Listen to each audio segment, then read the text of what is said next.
Back in my bag, yo. Conscious. ISO. Diamond. Back in my bag and I gotta brag, I do this shit for real. When we was down and we had nothing, we had to share a meal. We put the shit in overdrive with no steering wheel. Shorty throw that thing back in a pair of heels. Yeah, she be riding on that thing like a Ferris wheel. Yeah, I love them dark skin, brown skin, caramel. You know I had to bring it to the hood like she Karen Civil when she keep on turning head. Cause when she walk that thing jiggle, jiggle. And we going back to back on them like we Huey and we Riley. This that back in my back, low, we back again so highly. This that back in my back, low, we back to change the climate. This that back in my back, low, we bring the force like Tommy. Back in my bag flow. Back in my, yeah, back in my bag, yeah. I'm back in my, yeah, I'm back in my bag, yeah. I'm back in my, this my, back in my bag flow. Back again, yeah, we keep on stacking it, what's happening? Everything in Gucci got me feeling like I'm dapper then. Life has been a movie, yeah, so shout out to the cameraman. Pull up to the scene, it's going down like an avalanche.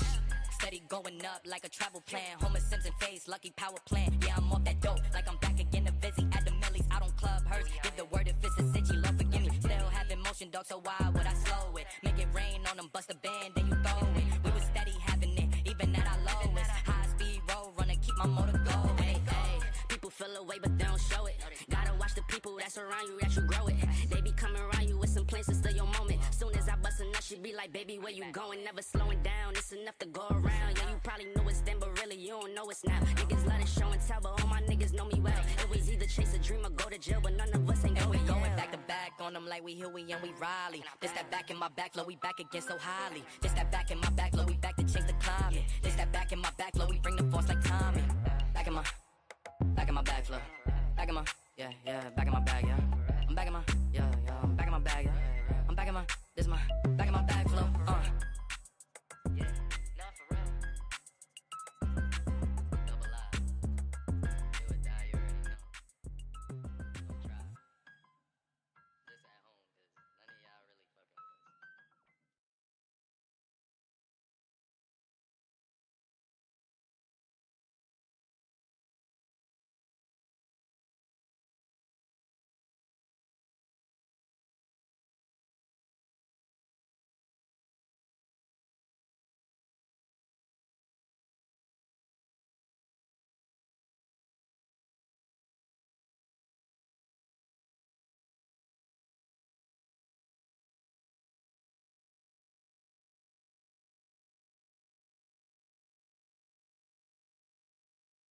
Kinder, Yebo Shaky, me unscrabbly. Chocka doobie, doubly chocka doobie, pop swabble, toy, yodel yum and choco scrum with. What's going on, guys? Hope everybody's having a fantastic start to their weekend. I hope y'all can hear me. I hope y'all can see me. But that's all just technicalities, right? Good to see everybody in the house. MC's giveaway still going on. If any of y'all are over there, I will be here. I started early just because I do that when I see people in here hanging out. Want to hang out with you guys. We got earlier, we had Marco Scamma, the man, the myth, the legend, my brother, channel member, Marco Scamma in the house. We got Bama Nimma Timmy, who has a story to tell, I'm sure, or his foot does, if y'all have been following Instagram. We got Neil McKenzie, channel member, was in here earlier. He'll be back, hopefully. We got B Shady, channel member. Good evening, buddy. What is up? He will be back. Because again, I'm starting early. And like I say, MC's got his giveaway going on. Angelo, channel member, what is happening, brother? Good to see you. Good to see you. I put a little message up over on Rumble. Sometimes Rumble chats, Kyle Coonley tested it for me. They jump into StreamYard. StreamYard's kind of weird. I keep another chat window going over here, but I have to turn that way to look at it. It's on my iPad. I've still got to get a monitor, but I just don't know where to put it because I've got limited space. But that's another story. Good to see you, Bam and B Shady. We got brother Paul Mills, the man, the myth, the legend, my buddy, who I need to get in touch with about a NAF that we discussed on a live, but I just got such terrible short-term memory.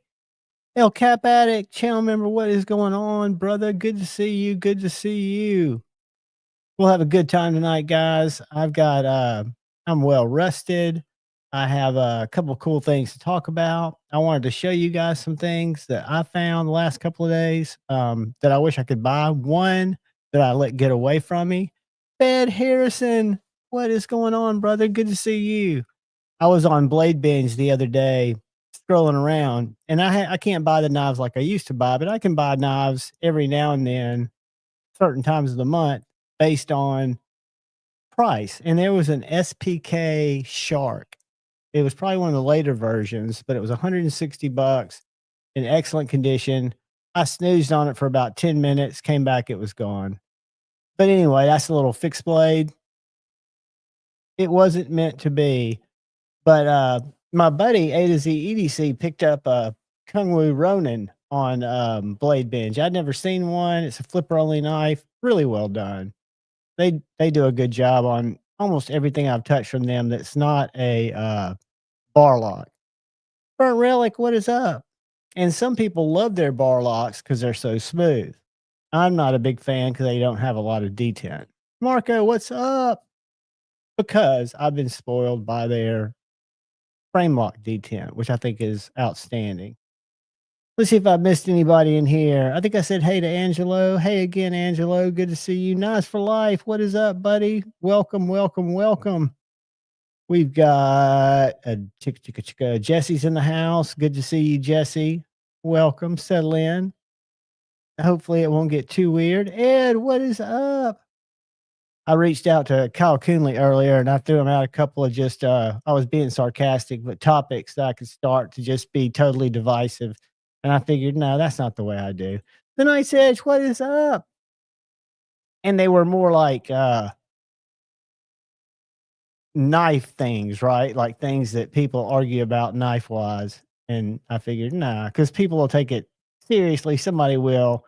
I'll make a video about that sometime if I ever learn to edit. The Maroney, what is going on? Channel member, good to see you, buddy. Welcome, welcome, welcome. We've got Fook Dussel is in the house. Good to see you, Fook. We've got, who else is in the house? I think I said hey to Burnt Relic. Burnt Relic. The Jason Brown Memorial Burn plaque back there is his handiwork. It is gorgeous. And I think we're almost caught up as I scroll. Try not to get too far behind. Try to hang in the chat. Brand New American BNA, what is up, buddy? Good to see you, man. Welcome, welcome, welcome. Channel member, Autumn Wind is in the house. I did see a really cool knife that had I not picked up a knife earlier today that was less expensive, but it was small and it was cool, USA knife, I would have picked this knife up, and I do want to show it to you guys if y'all are small fixed blade guys or 6 to 7 inch fixed blade guys. Let's go to the bottom. All right, I think I'm caught up down with Angelo there saying hey to B&A. So let me go real quick to, where did I see this knife? I saw it on BLT, New Arrivals. And it is right here. It is a Boker.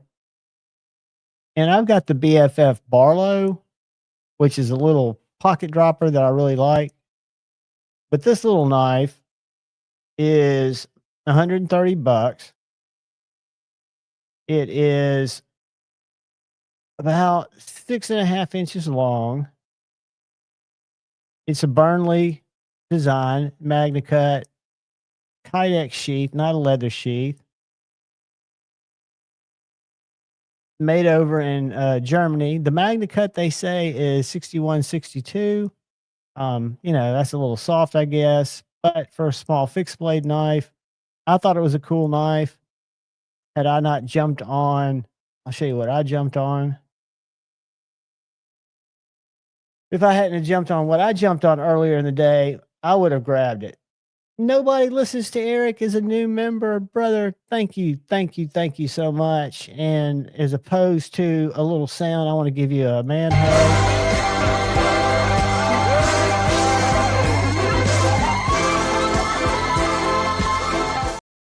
Thank you, buddy. Be sure to stop by the live tomorrow morning at 11. They'll go short because I know other people do lives, but definitely stop in. Say hey. It's worth it. Dr. Drew, dude, what is up, buddy? Good to see you. Henry G's in the house. What is up, Henry? Joseph S. I guess I really can't show you. Knight's Edge has been a member for a friggin' year.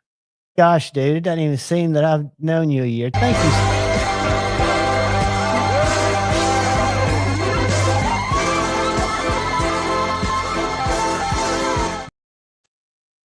And if y'all want me to switch to a kazoo or to one of my like pre-programmed sounds here, we can do that.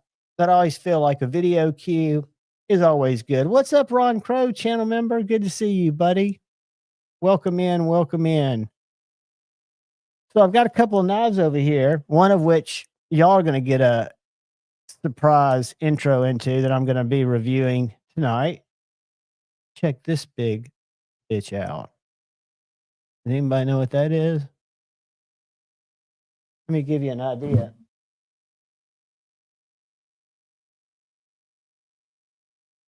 That, my friends, is a Maker Syndicate Rosie XL that my buddy picked up next to his Rosie regular size that he picked up from brother Paul Mills, who has been a member for 17 months and an awesome friend of the channel. Thank you, Paul Mills. Dude, I appreciate you more than you know. And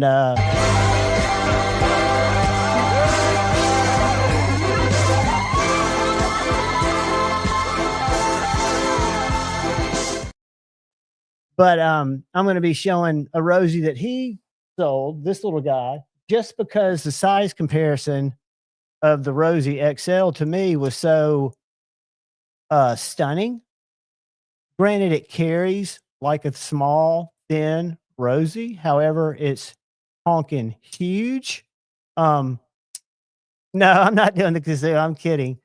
But I think they leave the perfect space for a Rosie L.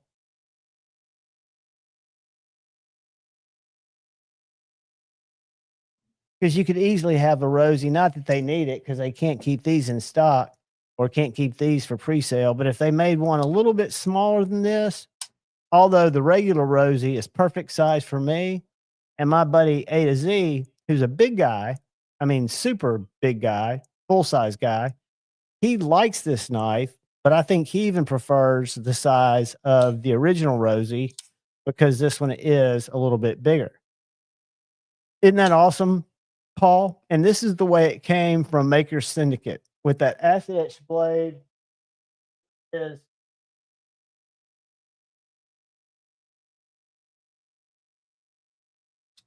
I want to say it's LMAX.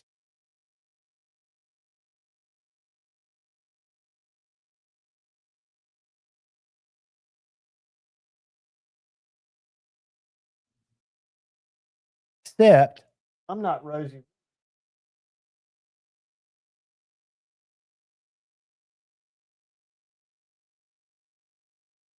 So I don't know where the blade steel necessarily goes. What's up, Michael Upchurch?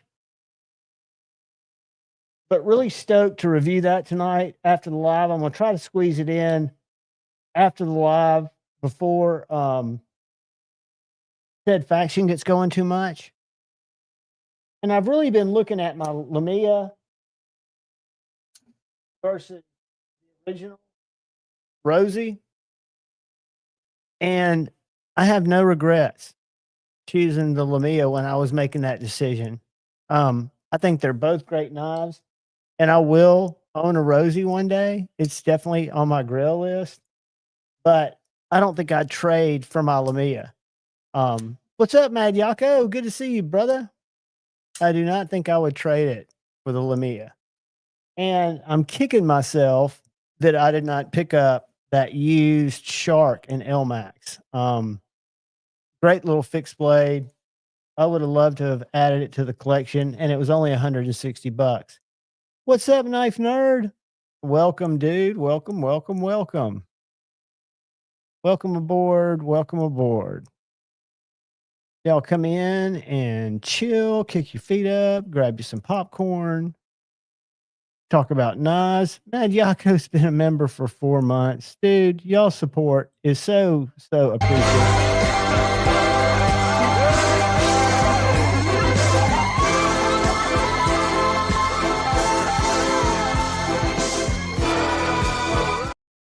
We're doing it. I appreciate it, buddy. Dr. Drew Dude. Dude, thank you, buddy. Donos will get you just even more love. I'm so excited! I'm so excited! I appreciate it. Donos are always appreciated, but never expected. And I will hang with you guys for unlimited amounts of time, regardless. I do it for the compadre and the fact that I have absolutely, yeah, Dr. Drew, you got to be careful. I've got some bangers on here. Michael Upchurch has been a member for 16 months. Buddy, thank you so much.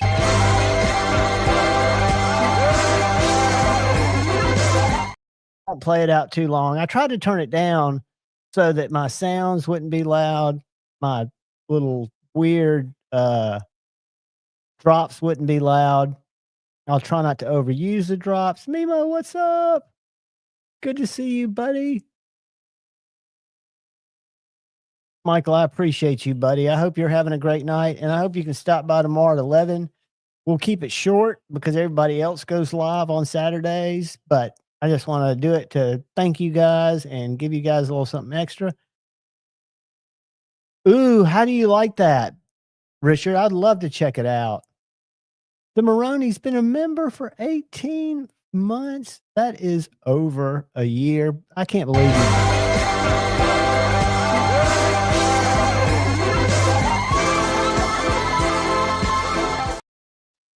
I appreciate it. I couldn't do it without you guys. And again, it's not the contributions. They're awesome, but it's just the fact that y'all watch my content and y'all come around and hang out with me when I chatter aimlessly on live streams till somebody, comes in and joins and brings a little education to the program, so to speak. But most of you guys should be mods. Definitely share each other's links, share your own links. Keep the links PG, of course. You always want to do that. But if you've got something like, I know Mad Yako's in here. I know he has a cool little business going. He's got some links for some very unique tanks made out of some very unique materials. I think some old feed sacks and stuff like that, but just some cool stuff. Mimo's cooking some wingsy, having a brew. Dude, that's the one thing I hate about my my 9-year sobriety is I feel like I can't have a beer, even though they're so good with wings. They're so good on boats. Just a few beers. I'm not talking about 24, but yeah, that's I have to wash my wings down with ginger ale or something, or I'll go off the deep end. I probably wouldn't go off the deep end, but it's just not a chance I'm willing to take. There are many times before I quit drinking when I'd go, well, this isn't going to be the same, and it would turn out the same. I think I'm just a creature of habit. A creature of habit. Knife Nerd, that's a great question. And it fluctuates. I would say size-wise, I'm thinking right around 6 to 7 inches. I'm liking currently this Viper Knives Mirror 2. I would not say it's my favorite because to say I have a favorite, it's not really fair. But this is a little thin, Italian-made M390 fixed blade that comes with a little minimalistic magnetic pocket dropper sheath. I really like it. I am absolutely in love with the Kaiser Mini Harpoon. I bought this. Brother Jim from my home state of Alabama sent me the D2 full-sized harpoon to give away, which I did. But after reviewing it and looking at it and then realizing that Amazon had a mini in 3V, I had to get it. And I took the straps off of it, put an ulti clip on it. I carry this knife all the time. It is super slicey. It is super pokey. It's 3V. And if I break it, it was only like $68. You can get it either in a micarta handle, stonewash 3V blade, or you can get it like this, PEI, and the black wash blade. But under $100, love this. Over a couple of $100, if I'm just looking for a small cutter, and I can't beat these T. Denny Apprentices. I love these little minimalistic knives. Tyler makes these in USA. They're all these little harpoons. This is a generation 2 in crew wear. I've got a generation 1 in acid etched Magna Cut, and they're just great little cutters. But if you're looking for a harder use pocket fixed blade, there's some great stuff by Top. I know some people don't like Kaiser, but this little guy is called the Beaver. The Beaver is D2. It's thick, it's G10, it's small, so it's a little chode, and it's under $50. So if I was looking for a harder use small knife that I carry in my pocket, the little Beaver's a great knife. And I've got a problem with small fixed blades, so I buy too many. I've got another one coming from Tops. That's awesome. And I went for years without any consequences, but I was always a very active social drinker, never a solo drinker. But my problem was I was a social drinker, which led to other things, as I've told that story so many times, I won't tell it again. But it was just it was a little match to the gasoline that was cooking up in me, right? So I learned I had to get off of it. Brand New American, do you have a blessed knife? Those are just, the tolerances are unbelievable in the Ripley's, and I forget the name of the other one. But Donnie's making some killer knives. I do the same thing, Brand New American. If I could ever stop like at 3 drinks in a reasonable amount of time, like in an hour and 10 minutes, and then drink water and then start drinking those drinks again, I could maintain a pretty good level of being socially imbibed, so to speak. However, Dr. Drew Dude, the little Beaver, unfortunately, does not quite compare to the Chickadee. What I will say is its price.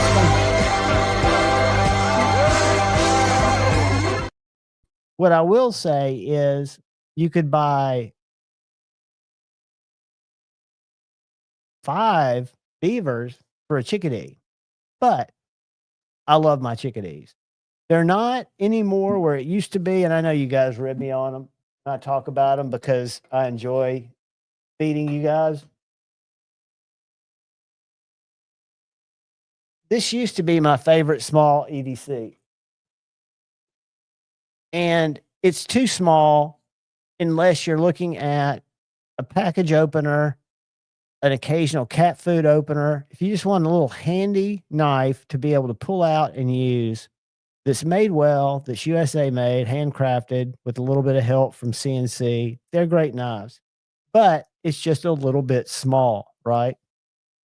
And this is still small for a lot of people, but I've graduated to 6.5, 7-inch knives. For example, this knife from Axial gives me a full 4-finger handle. And it's still like a little bit over a 3-inch blade, right?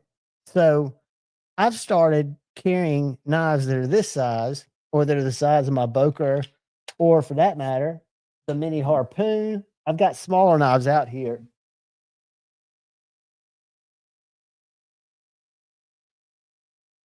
Something like this Vosteed Mink, I would carry these as a primary carry. So if it was a place where I wasn't going into a lot of businesses and I just wanted to carry a fixed blade as my knife, these are knives that would replace my daily carry, because they work.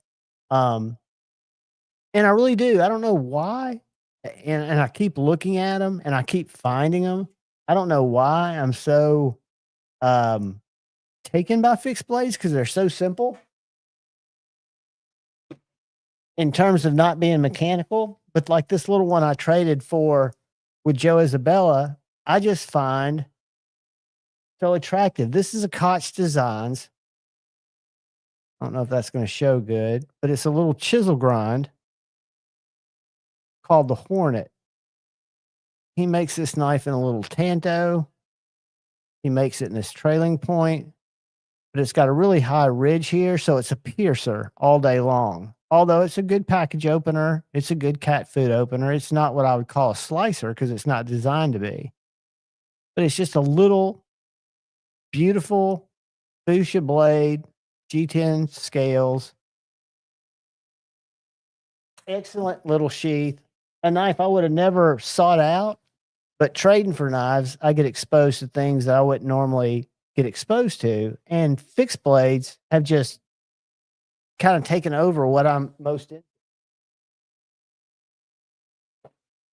I don't know why, because I absolutely swore I would never have a fixed blade. And then I bought an SE3, which I've since traded.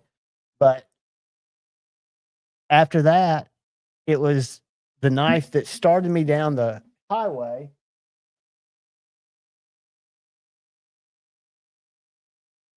Was this little guy right here.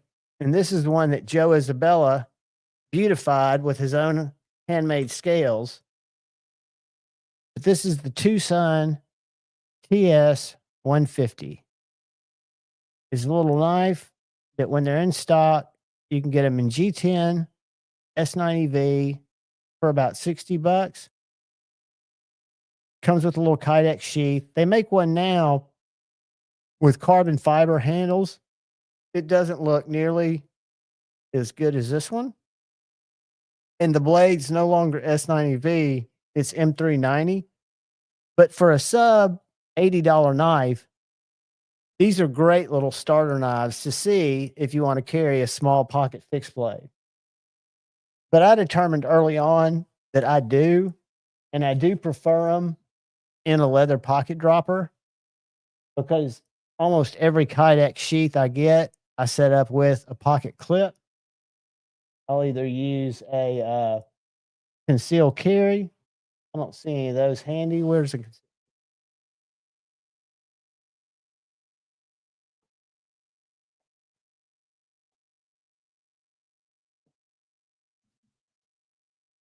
That's a concealed carry clip. I like these better than Ulti clips because they're lighter and they're powder coated. This is a great little pocket fixed blade. Designed in America, made by a maker in Canada. Little 3V knife. You can get it in micarta and G10. This one's Wingay, and I think Bacata wood. Got jimping up here at the top of this little spade blade and jimping back here for your thumb. But I think the discreet carry clip, even though they take a little longer, they take about a week to get from Amazon, and you have to really size them out because they make about, matter of fact, I don't get them from Amazon. I get them from discreet carry. Let me show you guys because you can really size them out for your sheath. Discreet carry clips, concept clips. Here we go. All right. So I'm going to share the screen with you guys for just a second. Because if you're looking for ways to pocket carry your knives or your pew-pews, these are what I use. So I'll either get the Mod 3 or the Mod 3.1, which this is only a one screw mount. This you have to have a really tight radius or tight distance between them to get your tube in. But if you look at these, depending on how deep you want them to carry, they've got a lot of different sizes, right? About $12. But I'm a big fan in them over ulti clips because lately the ulti clips I've been getting, and I usually get those from Amazon, but they have been rusting on me, which is fine. I can get the rust off, but these are good clips too. See if it's going to show it to y'all. Yeah.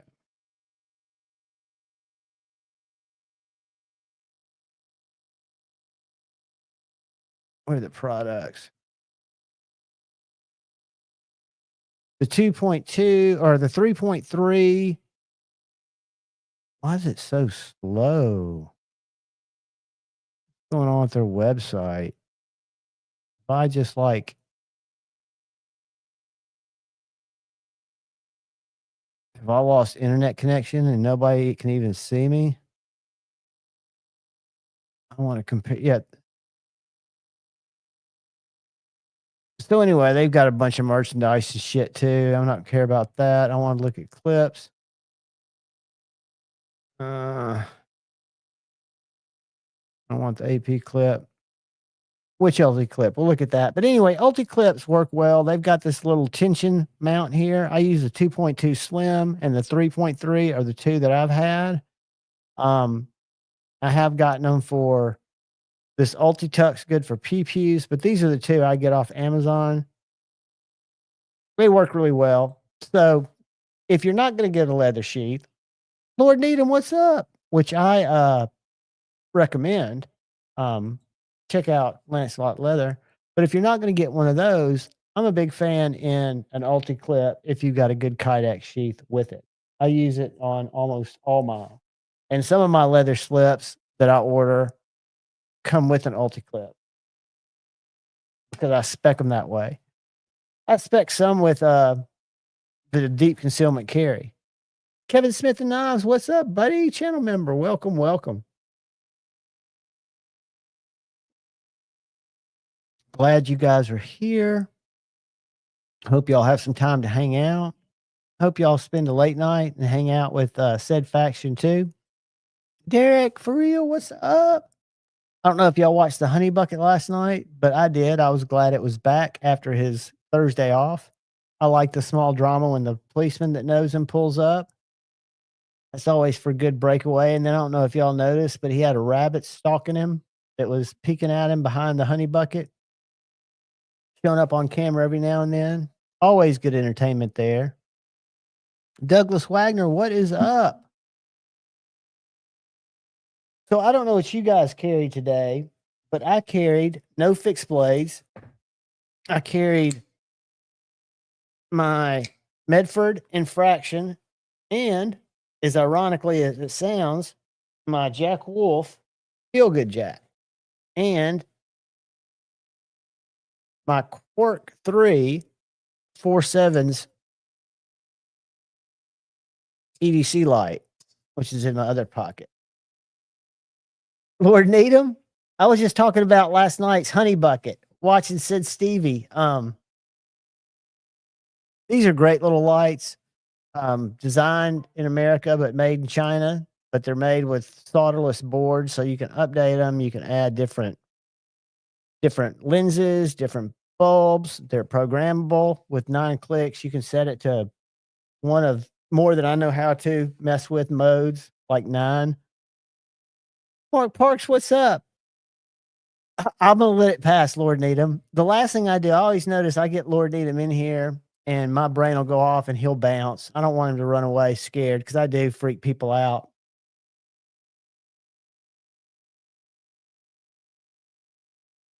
But yeah, the Rosie XL has exceeded my size expectations by a long shot. But I'm not hating it. I'm not hating anything about it. I think it's a beautifully engineered knife. I just think I prefer the regular size Rosie. Although I should be like A to Z and get both. But I've got to get back to work first.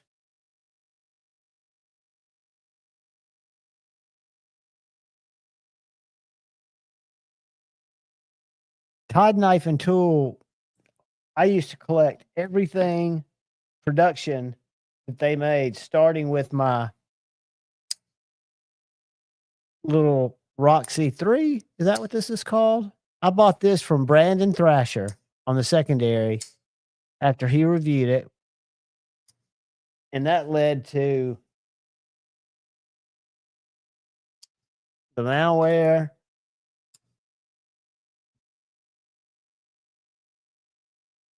exploit, Chris 229, and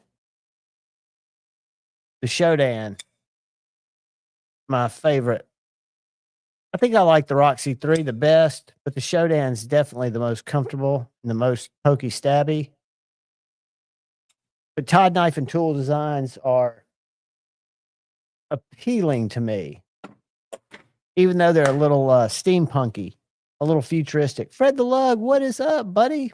Hello, my man. Good to see you. Good to see you. It was great seeing you the other night on Brant's Live, getting to put a face with the name.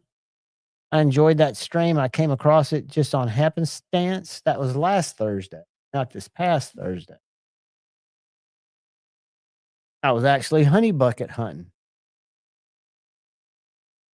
and saw Brant, Maddie, Fred, and who else? Sheath. Talking knives and lives, which is what we're all about here. Knives and lives. And Steve was showing off last night. I don't know if y'all saw the knife that he got from Shane. Let me go to Instagram. Because this knife blew me away. Stevie's got a video on it. We'll look at that in a sec, too. But Shane's got a picture of it right here. This is Stevie's thumbnail. But this is, I think Stevie called it the big ass. Yeah, big fucking camp knife is what the BFBK stands for. But that's a Lancelot leather slip, a crew wear, just absolute beast of a blade with a Kyle Coonley edge on it. Let's go to YouTube. Go to said Stevie. Let's go to that video.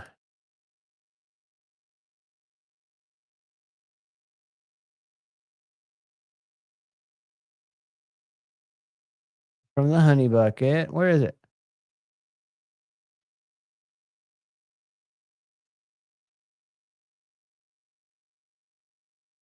All right, let's go to all. Let's click on said channel.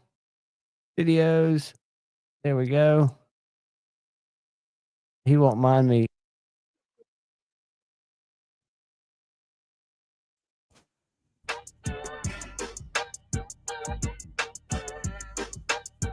Just in case y'all haven't seen this.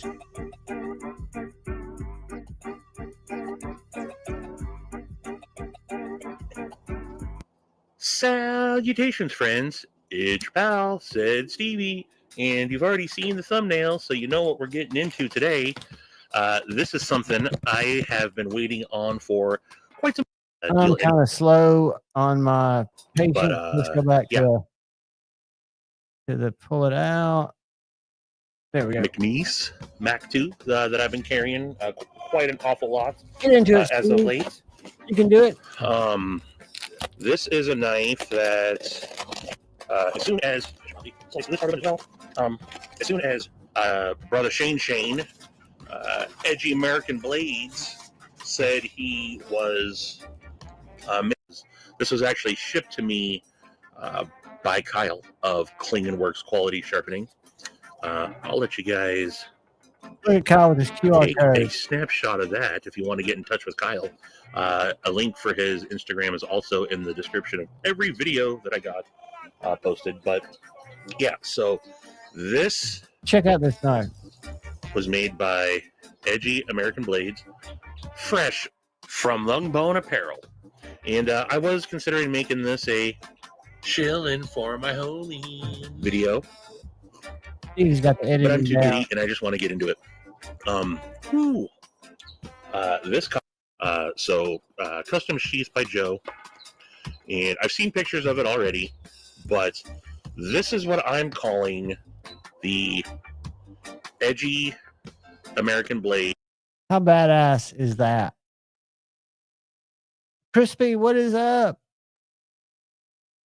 So that is, I urge you guys to go watch that. I will link it. You probably have, but I will link it here. Let's do this. Share, copy, stop sharing, paste. Do I have to talk my way through it? Or by God, I will forget.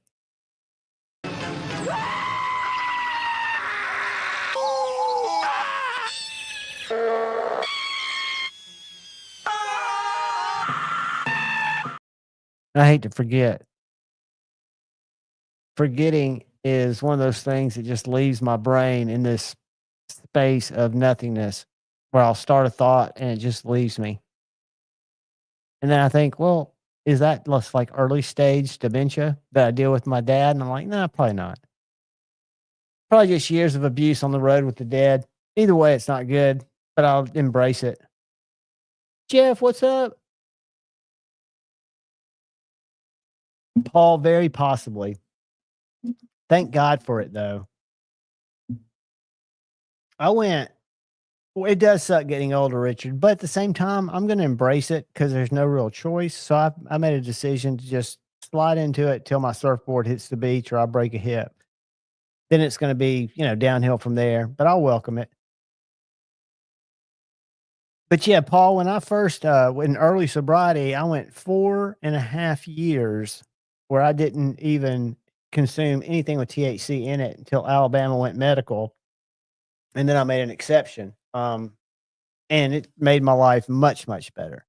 From, just for me. I can only speak for me. So yeah, I'm all for my THC sodas, my Delta 8s, and all my other things that I can get around here. Tipo Bandito, what is up, brother? Good to see you, man. Welcome, welcome, welcome. What's up with you?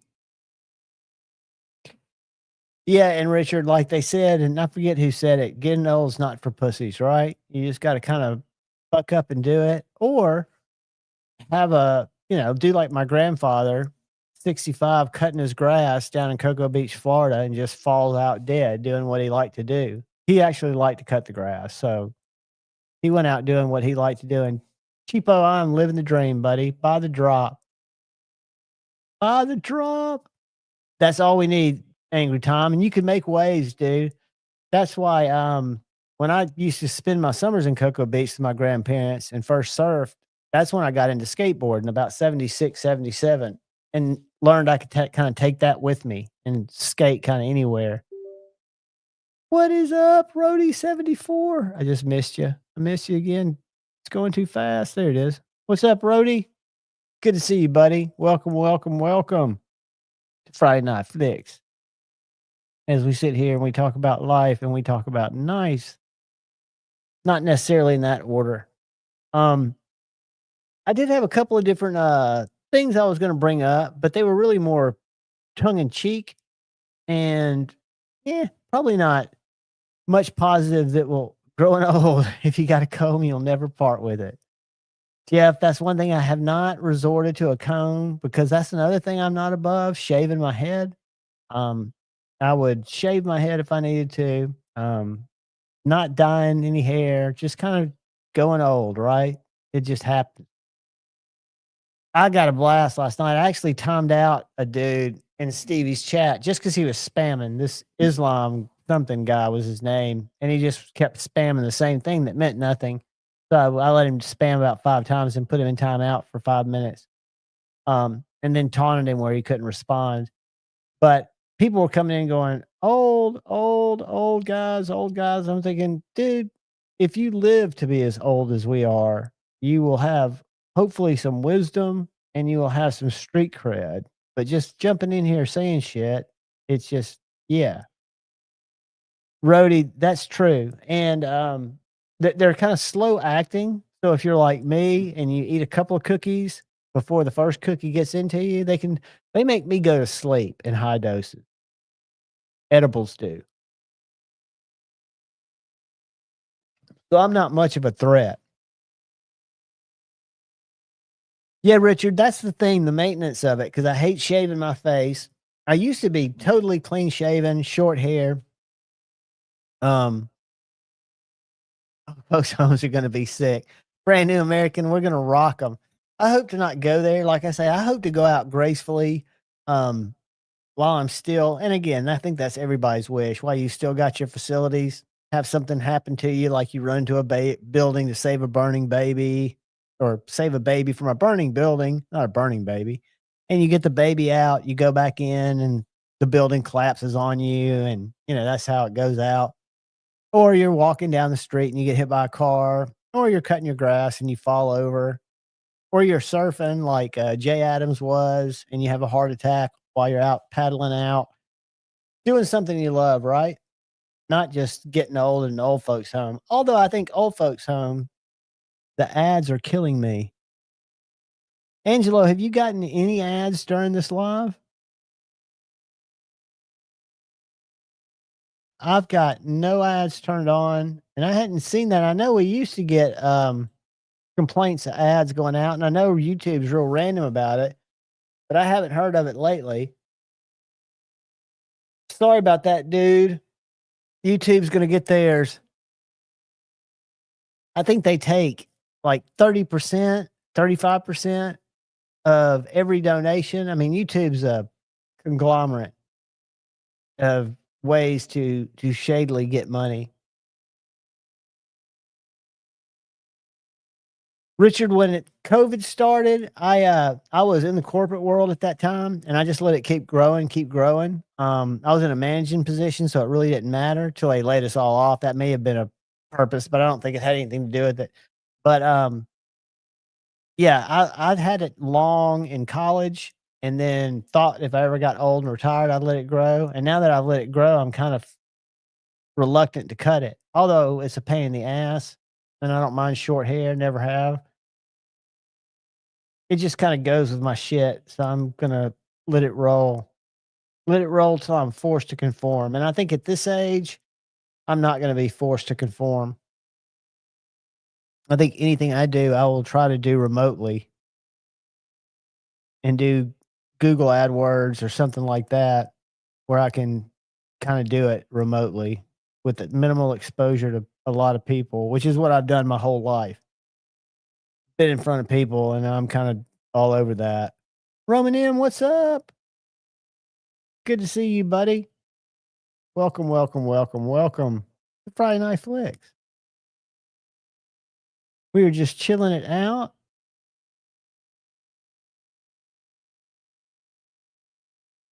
That's a fact, Derek, for real. I remember when I cut it the first time, I graduated college and my parents bribed me with plane tickets to Oakland, and I went with it. So I went out and saw 5 Halloween shows, came back and got a haircut. Daily Gear Guide, what is up? They're actually reading glasses. They're blue blocker reading glasses. You can kind of see it there. You can see through them. They're not sunglasses, but in the light, they act like sunglasses. But they allow me to see the chat on my little laptop monitor.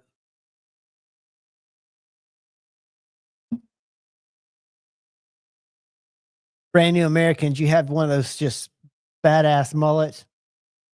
I did in the 80s. The mullets were cool.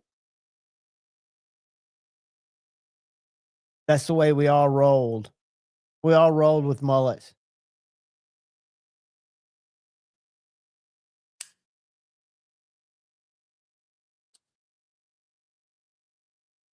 Yeah, Derek, it's tough, yeah, glue my hair black out. Yeah, I'm gonna grow it out, and the way I'm gonna do it is I'm gonna be fighting the whole age discrimination there, but I've got the credentials to, if they want me, they can have me. If they don't, fuck them. I'm not gonna really worry about it. I'm gonna figure out something else to do because I can consult. I can do Right now, I'm part of an agency out of Montgomery. So if I wanted to get out and cultivate business that I used to do business with, I could do that. I've just been focusing on the channel, focusing on making content and coming up with content to make, which is kind of the struggle when you're not buying a bunch of knives. And I'm not in any pass around groups just because logistically I don't want to slow people down and hold knives up. So I'm just kind of in that mode. Concept's been real cool, and they send me some stuff. They've got a fixed blade coming that I'm going to check out. About it. Supposed to have another 4.7s, but I haven't heard back from them. A smaller light come back to check out that I was really hoping to check out because I like their lives.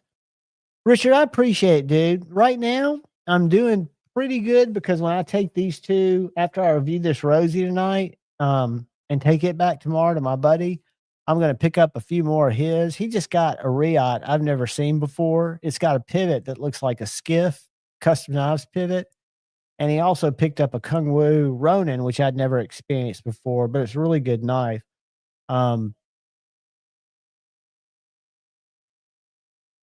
It happens, Joe. And believe it or not, they can call the shots.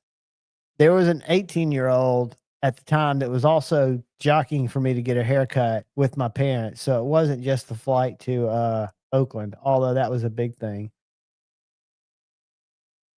Oh, sweet Richard. Waiting for inbound knives for me was as exciting as them getting there. Well, not exciting as them getting there, but the excitement leading up to them was always for me kind of the thing. And mail day, new knife day.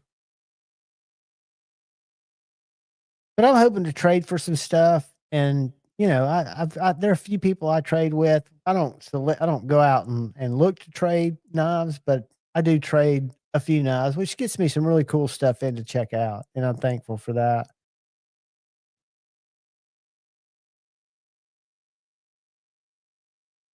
Daily Gear Guide, did you change your name? You're JD for EDC, aren't you, brother?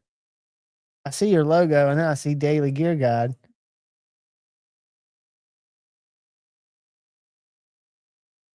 Mirsal, what is up, channel member? I don't, Daily Gear Guide. I do not have any winter blades. I've never reviewed one. I've handled them. I checked them out at a blade show. How do you like it? Awesome, dude. Welcome, welcome, welcome. I think Brian is a absolute mad scientist. I love what he does. I love what he did on his little spike shooters. For a while there, when he first started making knives, he was making these other gadgets that would just shoot shit. I mean, they were spring loaded. Dude, if I had one, I would definitely trade it with you. I see them out there quite a bit, but is the Severn the one that's not magnetic, that's got the bar lock? I forget.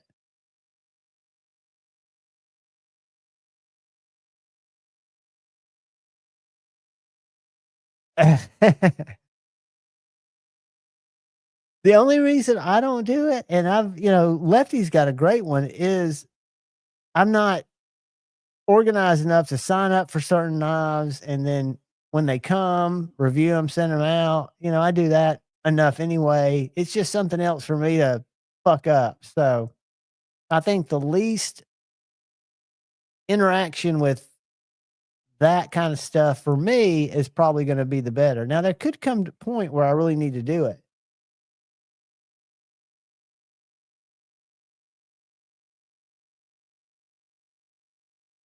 I don't know why. And I think his is one of the ones that have shown up as a clone, right? I know that lately there have been Lamias on the clone market. I think there have been some of those knives on the clone market because I think Best Tech OEM for him.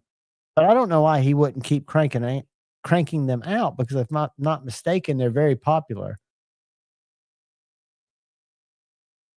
And they seem to sell out pretty quickly.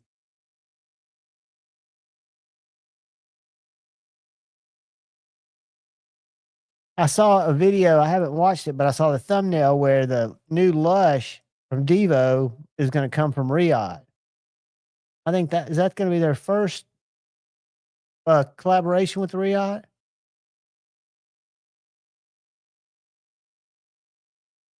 Said Stevie. All I got to say is Barry Sales, baby. Barry never replied to my email on my feedback.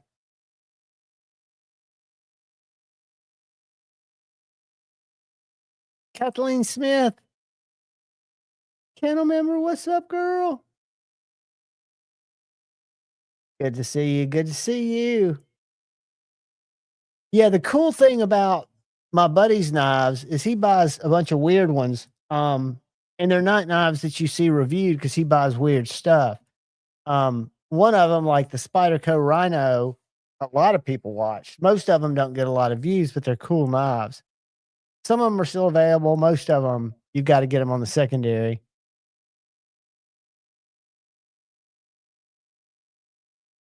Major Chump, has he reached back out to you? I haven't heard a peep because I sent him a little thing with the link to my tongue-in-cheek video saying this is what I would do. I think this clip sucks. I think the detent's got detent lash. I think, it looks kind of like another knife, blah, blah, blah. But, you're on the right track, maybe. And he didn't reply. And he hasn't reached out to me going, would you like review another knife? No. And that's another thing about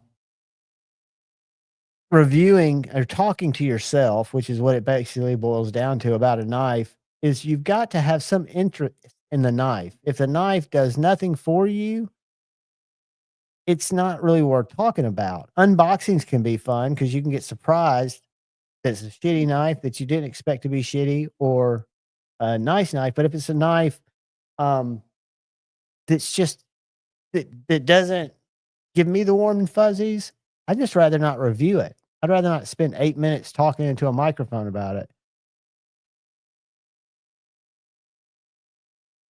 Hey, Stevie, were you aware that there was a fucking bull rabbit tracking you last night when you were on a stream, that he was hanging out behind the honey bucket and he was keeping an eye on you and he was on screen several times?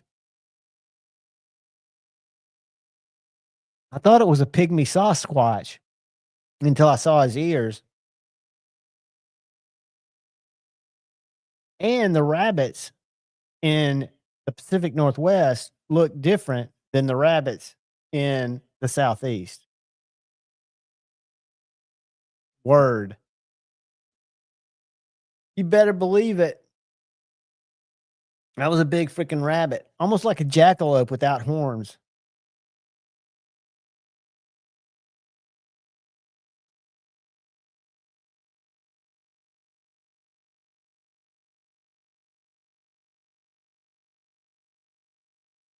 See, that's me too. I hate to be, and some people thrive on it. I would rather not review it than be just negative. And that's just me. And I should be more negative. I'll point out shit usually in every video that I wish was different, but just to beat something up, unless it's dangerous, I just don't think that's a good thing. I bet they are coyote food, Stevie. I was listening to you last night too, talking about the 22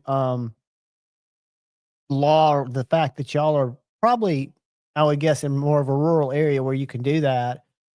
I'm in the city and we've got big coyotes. I live across the street from a cemetery and they troll through here every night looking for pets, looking for squirrels, tons of rabbits. Because if you can imagine that cemetery, I don't know how many acres it is. It's over 200 years old, but it's huge. So all the little squirrels and shit that live in there, the coyotes just live in there.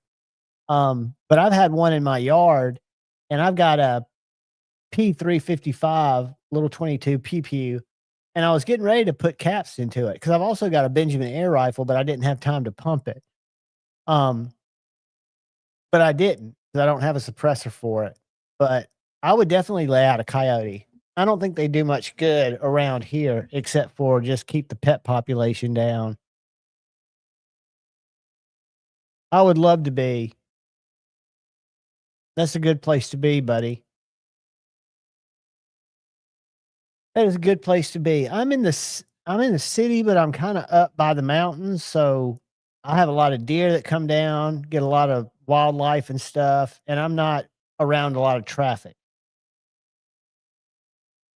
Yeah, they're very skittish, Kathleen, but I've also heard, and this could be internet lore, but I've heard how a single coyote has come into yards to play with dogs to make them think they're playing, and they lead them out into the woods a little bit where there are other coyotes and attack them. I don't trust them. I don't trust those shady bastards. And the one I saw, I had to Google how far south wolves were because this thing looked like a husky. This thing was humongous. It was the biggest coyote I'd ever seen, and I haven't seen a lot of coyotes. But I would have liked to put about 8 long rifles in it, but I didn't.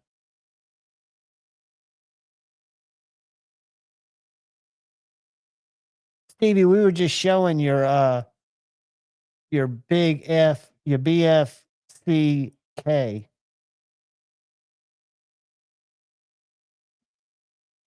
Yeah, that would be creepy if they're stalking you, but if I was deer hunting, you'd probably carry a sidearm on you too. I'd have no problem, except you wouldn't want to upset your deer, but I would have no problem busting caps and coyotes. And Mersalt, that's a fair opinion, and a bird's life is as valuable as a cat's life in a lot of people's eyes. But I unfortunately have a cat that loves to feast on birds, and I don't know if birds are even real. I think they could be government cameras, so I kind of encourage it. But that being said, cats could be government little robots. So yeah, they are definitely sneaky. And when I went out, because I've got these little laser lights that just shine forever, and I shined it on him, and he ran immediately, but he ran towards the wall the way he was walking, so he had to turn around, and I got a good look at him when he ran back up to the woods. And he was by himself, and he was big. That's why I thought he might be a wolf. Oh, Edgy, it is definitely sick. It is definitely sick.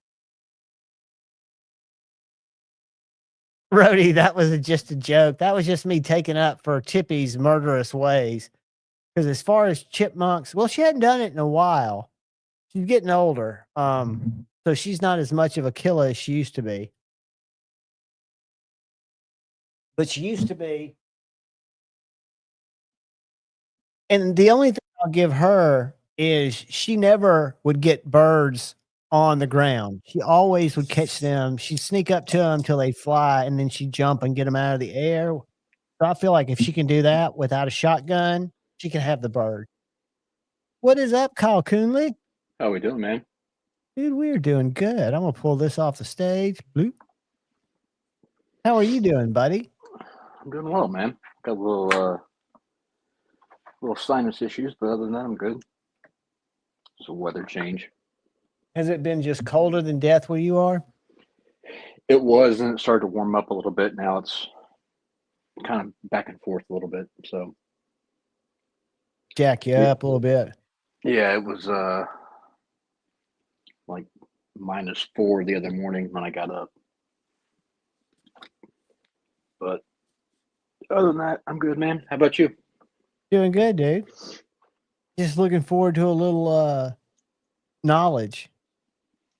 I've been getting some really good edges just by using my honing more than I was before. Yeah, I mean, like I always tell everybody, that's more important than any of your polishing stones. Well, I used to feel on my strop my burr dragging, and I always thought that was good, but now I know I was ripping my burr off. Where when I can go and hone it, now when I just do it and run it a couple times over my strap, I don't feel that because I've already killed it with my honing stone. Right. And you're not ripping it, you're just folding it back and forth till it pops, and then it's actually maintaining that edge better. So That's a fact. I have no specific topic tonight, so I'm just kind of, anyone have questions, feel free to ask away. I didn't have anything presented, so I think it was a vape, Ed. sorry. Was that too loud?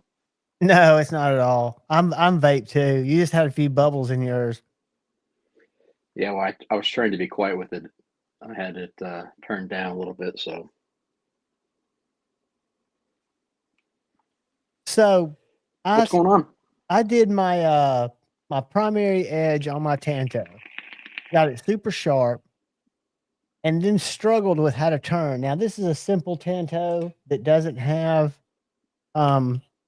any difference in grind height, I guess you would call it, between the primary and the Tanto. It's this little knife right here. Whoops. This is a little Kubi. Can you see that? I'm waiting for the delay. Sorry. All right. Okay. All right. So now So I got see it. my primary edge is just banging, but I didn't even start on this edge, which is just kind of rounded up. I almost could have done it without changing my angle, but I thought I needed to do it two distinct ways. So would I keep it in the clamp the same way once I do one edge and then just do the other edge? Or am I supposed to do some kind of adjustment in the clamp when I go from the primary edge to the Tanto? That's my question. Depending upon how steep is the drop from the Tanto to the flat? I'm saying 45, almost like a drop point on this particular. No, I meant, so like here, so like on this one, right? Yeah. The grind thickness here and the grind thickness here is very similar. It's not a huge drop off. If this was, like, say, flat, and then this was like a real steep drop off, like a Chris Reeve Tanto, Right. then if it's steep, then I would change it to get that flatter. If it's almost the same from side to side, I'd leave it the same. I got you. So if it's like an American Tanto, it's got a very steep angle, you're going to try to get it as close to flat as you can. Yeah, I'm going to try to line that up so that way it is lined up in the jaws. So that way this part would be straight across. It's like you start this way straight, then I would adjust the clamp to make it this way straight. Howdy, Dylan. Glad you stopped by to say hey, buddy. That makes sense? It makes very good sense. And then Lord Needham goes, Kyle, how'd you make the detent ball fall out of my duckling? Very impressive. Wizardry and hoping that you hated it and would sell it for dirt cheap. Hey, I had it happen on my Null Nas Voodoo. I've never had this happen before. I was playing with it. All of a sudden, it had no detent. And what happened is that detent ball on those Best Tech knives or Riot knives are set in a little steel lock bar insert. And that whole thing broke. It like cracked, splitting the detent ball out. So luckily, Null sent me another insert and it worked fine. But it's the only time I've ever seen it. Some people have squeezed it back in with pliers because I know some of them are press fit. It just depends on what failed and made it fall out. Yeah. Never had that happen. So, luckily. Yeah, that's one of the reasons that A to Z, he's got a bunch of Shiros. And he's like, now, if these detents fall out, you got to send them back. I'm like, dude, I don't want to review them if you're worried about the detents falling out. He says, well, it's just they happen some. I'm like, well, I don't want to fuck with it. Well, that and a lot of them were non-cage bearings. Oh, yeah. Yeah. Now, I definitely would not take them apart. I would have no desire to do that. Loose bearings are my biggest nightmare. Yeah, that doesn't sound like fun at all. That's an OCD nightmare. I mean, I'd be counting them. I'd come up like one short where it'd be odd instead of even, and I wouldn't know what I was doing, and it'd just go bad. I bet finding the detent ball was a process. Yeah, I don't know how you would even see that. I know that Noel was very accommodating. I don't know if it had happened before, but they said, "Look, we can send you another." I forget what they called it. Came in a little padded envelope. It was just a little piece of metal that had a detent ball in it, and unfortunately, or fortunately, it was not stonewashed because they do them in two different colors. So if you look at mine, you won't be able to see it, but it's black. My insert. It's supposed to be on a black titanium knife, but they didn't have any of the raw. But it solved my problem. Lord Needham sold me that knife. Yeah. Yep. I missed out on the drop, and he hooked a brother up. He is a good dude. He's also the reason Don't I tell him got I said my that though. mini Arius. I won't. He sold me that too. I love this little knife. I just don't carry it nearly enough. I was surprised for being how small it is. I really like it. I really like it too, and it fits my hand good. I don't know if it's the clip seems too dainty or why I don't carry it as much. Ripley's all the way. I would love to be able to afford a Ripley. And I can't wait to see more of them get out in the market. Did you get in on that pass around? Yes, I did. Good. I don't Good, know good. where I am on it. I think they just went out recently. I don't think they've been out that long. I know Skelton had them, and then Yeah, he was getting it first, I think. yeah, So I guess Jared's not in the running, huh? I would probably guess not. Oh, that's right, because it's already been. He already had a chance and passed. That's right. Yeah. Yeah, and I'm on the other pass around that I'm involved in is the Aries EDC knife that he's got coming around. And I got Okay. to review the Bloom, which I loved. And then Paul Mills gifted me a pedal, which is an awesome little knife. And I really like what Scott's doing. That's cool. And then I bought a Joke Wolf from Shane. I still owe him about half on it. I need to go ahead and get him paid. I don't know if he's got them finished yet. I don't want him to feel rushed. No, he's been swamped, and the problem is right now it's so cold he can't get in the shop. Yeah. So, like, he's got a ton of stuff to work on, but he can only do so much because the shop's like 8 degrees in there. We finally So, had it warm up yesterday in the 40s, but it has been ass freezing. yeah.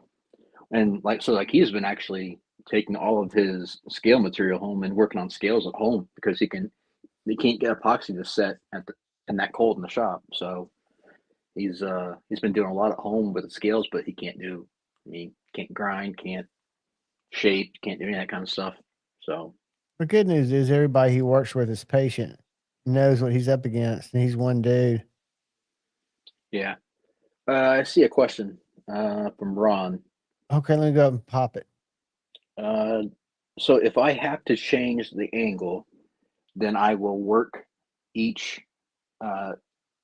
progression of stones on one side, flip it to the other side before I have to reclamp. I'm not going to sit there and reclamp it every time because then you're potentially adjusting angles and everything else. So I would work one section. So a tanto you basically think of as it's 4 sections.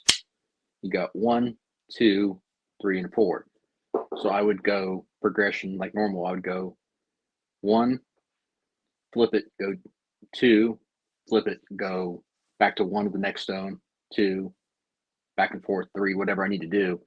Then adjust my clamp and then do this. And then if I have to do any blending, that's when I would go in and do the blending.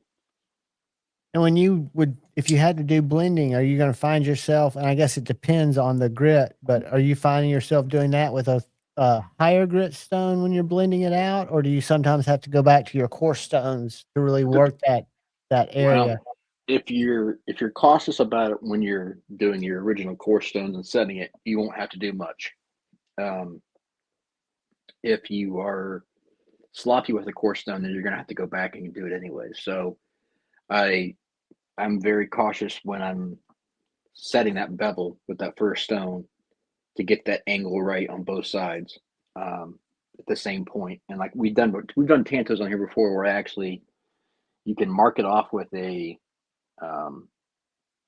marker to know where your stopping point is, or you can I actually put my finger on the blade like this, so that way the stone bounces off my fingernail.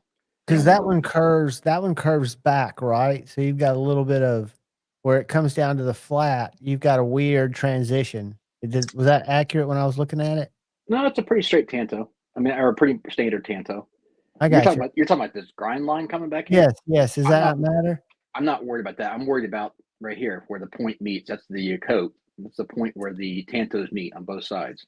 So you basically just want to stop at almost like a 40, not a 45, but like you were joining some trim. Yeah. In a house, kind of. Exactly. That's how you want your angles to be ideally. And that's a stupid analogy, but it's no, it's not. It makes sense. Yeah, it's right where those 2 points meet, whatever that angle is, regardless. That has to match up on both sides, and you're trying to keep this in line with this, so it's even on both sides. And that can be difficult if the grinds are off, but you just do the best you can. So very good stuff.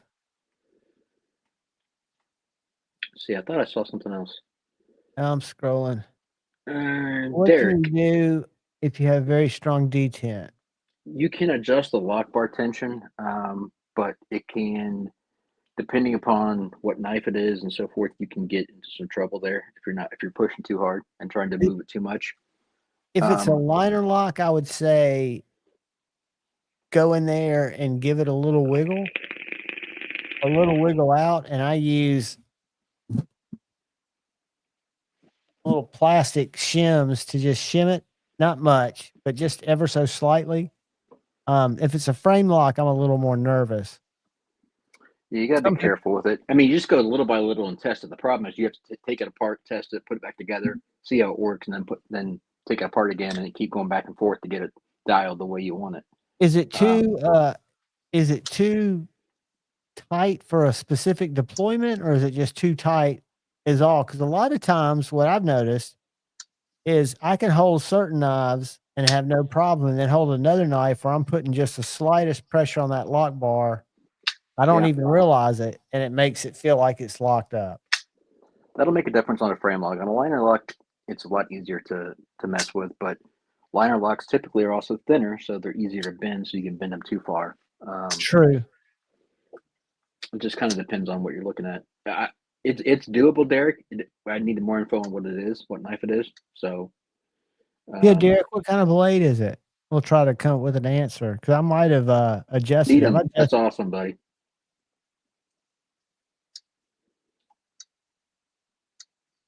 I'm glad Cody's taking care of you. He seems like a good dude.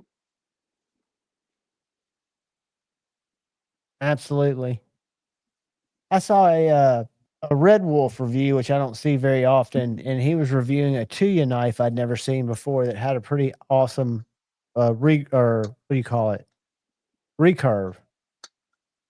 I didn't watch the video, but have you seen that knife? I don't know what it is. I don't really follow Tuya, so I like Dave Warren, Red Wolf, and he's been nice enough to send me a couple of. I've heard good things about Dave, but I've never talked to him. So I'll just show the thumbnail, because that's where you can see the knife, and then we'll.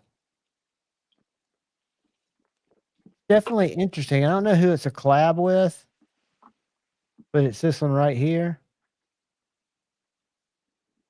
Let's open it up. How you doing today, folks? And welcome to Red Wolf EDC. And today this is the first we have an unboxing with of a sponsored Can't product. stand that dude. I know a lot of the people. Combat Troodon, the Microtech knives. Yeah. Okay. I'm kind of into this. That reverse flick is fantastic. So as far as the blade design, so that's an interesting blade, isn't it? I can't really see it, but oh, there we go. I've got it frozen. Let me Oh yeah, I see it now. What will The make it do? Oh, damn it. I saw somebody show that the other day. I'm trying to remember who that collab was with. I do like that blade shape. Let's get it open. Nice milled clip. Kind of a crazy blade design. Very nice reddish, like reddish pink kind of micarta. I think If you were to go add some oil to that, would darken up. open it. Going to send you the best quality, but it is very smooth overall. Yeah. Okay. I'm kind of into this. Appreciate it. That reverse flick is fantastic. Yeah, that blade shape is cool. So it is kind of cool. It is creator. I don't know. What's the name of the knife? The Wolf. Let's go to your Wolf. Because Dave's designed a lot of knives under Warren Knives. So yeah, I don't believe that one was in house. I saw Kevin that on. Fu. Have you ever heard of Kevin Fu?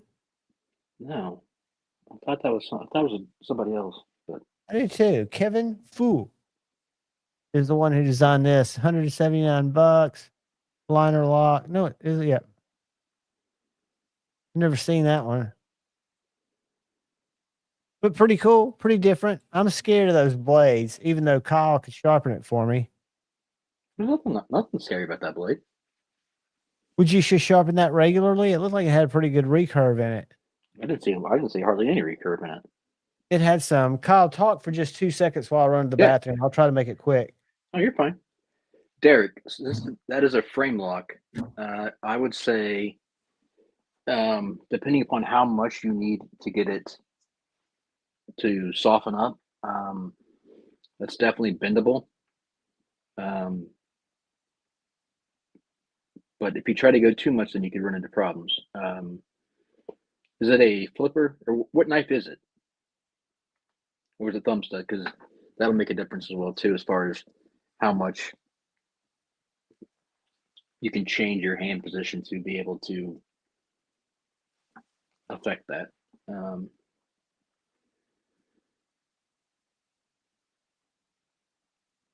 Mimo, I agree. It's definitely doable. But if you've never done before, you're not comfortable with it, then the first time can be a little daunting. At Tucson, okay. I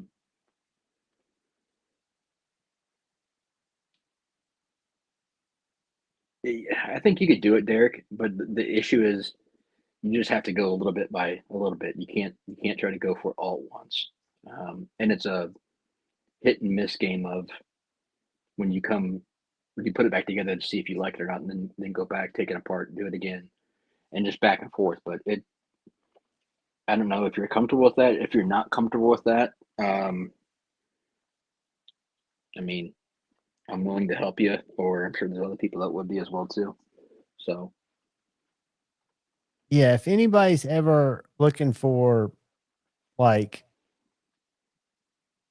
Spyderco mods, things like that, and they don't feel comfortable doing them, I'm happy to try them for you. And I've done them on pretty much everything, but I'll film them content for it. So I'm always happy to help out too. If it's something crazy outside of my ability, I'll tell you. yeah, same here. But I guess a lot more one. Kyle, my a mini A100 cuts like a freaking dream. Yeah, it was came out good. I had no idea that a knife could cut this much, and that's something else I've done. Where when I was sharpening first, I was keeping everything at about 20 degrees to check to see how close I was. Yeah. Now I'm having no problem going back to 19 and just spending a little more time. Yeah, I mean, like I said, the angle to me depends on the knife geometry and the use case for it. It doesn't have to be a set. I don't typically keep every knife that comes in as a set, and I don't always keep it as factory. It depends on what the use case is and also what the geometry is and what the person wants. So I mean, you can make anything slice if you're willing to take it back low enough, but then you're also losing a little bit of that toughness. So, and some knives you just don't want to take back. I mean, like an OTF, you're not going to drop too low, or if it's a super thin, TRM or something, or Spyderco. well, that, or even if it's a super thin, like a slip joint, or like a a sack, or something really crazy like that, you're not going to drop low because you have zero toughness to begin with. So you just got to take it based on each knife and use the best case scenario for it. And if you're not sure, stick with factory and go from there. I mean, that's the easiest way to do it. Does anybody in here not have an Essie companion? A tool steel Essie companion? The only reason I ask is Ed Harrison sent me this knife to check out. I've checked it out. I've done a video on it. I'm super impressed. I'm about to buy one of their little shorties, but I would be happy to give this away tonight if somebody would be interested in it. Got a great little polymer sheath. Not a super fancy knife, but it's a kind of a proven knife, one you can beat the hell out of, and it cuts. I wish I had some cardboard over here. It's a cardboard shredder. Javon, that looks like a Mora. Is that not a Mora? What'd I call it? Essie. I'm an idiot. It's a Mora companion. Okay. I was gonna say that's what it looked like. It looked like a Mora. Yeah, it's a Mora companion. That's what I was thinking, even though my tongue was spitting out something else. Yeah, it's a Mora. It's a Mora companion. And we're going to do a random giveaway later on that. Even got the tag on the back. You can tell it's been hard used. But that's going to be via Ed Harrison made that possible, this giveaway possible for tonight. So those things are some of the possibly the best cardboard slicers, just based on the geometry. And they tear through cardboard. The one that I like, you're going to probably laugh at because it doesn't have great geometry, but let me show it to you.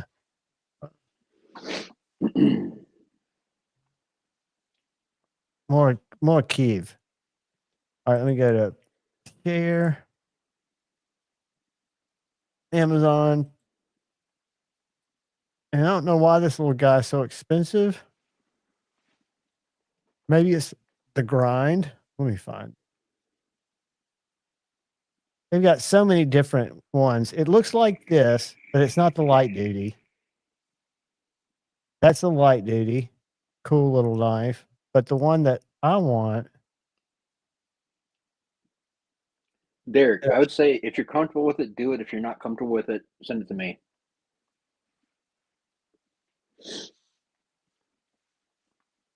Is it still showing y'all Amazon shit? Yeah. I know it's going to come to that little knife. Because I've looked at it several times. I'm surprised it's not showing it to me. And had it in my cart. All right. What was that little one called? Let's go back. Damn it, Dr. Drew. And I'm going to do this. I'm going to click on that little bastard. And it'll show me other little bastards. Because that's how. Look, they've even got blades. So if your blade breaks, you can send it back. Eldris. I think it's Eldris heavy duty. So see this one. Okay. This is the one I was talking about. Can you see the grind on that one? Yeah. Pretty thick. Well, it's got two different grinds. It's got a compound. Yeah. I mean, that's more for aesthetics than anything. In a knife like that, that's aesthetics. That's not. So there's no need, because this one's like a lot more than the regular little Eldris. The Eldris Light is like half that price. These are like $40. But I kind of dig it, dude. What I don't know is if it's a chisel grind. I don't see the other side. I doubt it. I have every other live I've done that I've played anything except my drops. Like I did last week, I was showing off a keyboard I was interested in, and I was showing him make up a little song that Axel F. Motherfucker slapped me. Nice. Satisfaction, what's up? With a copyright. And it was just a cover. That's crazy. It is crazy. So I don't do that no more. I try not to. Don't care too much.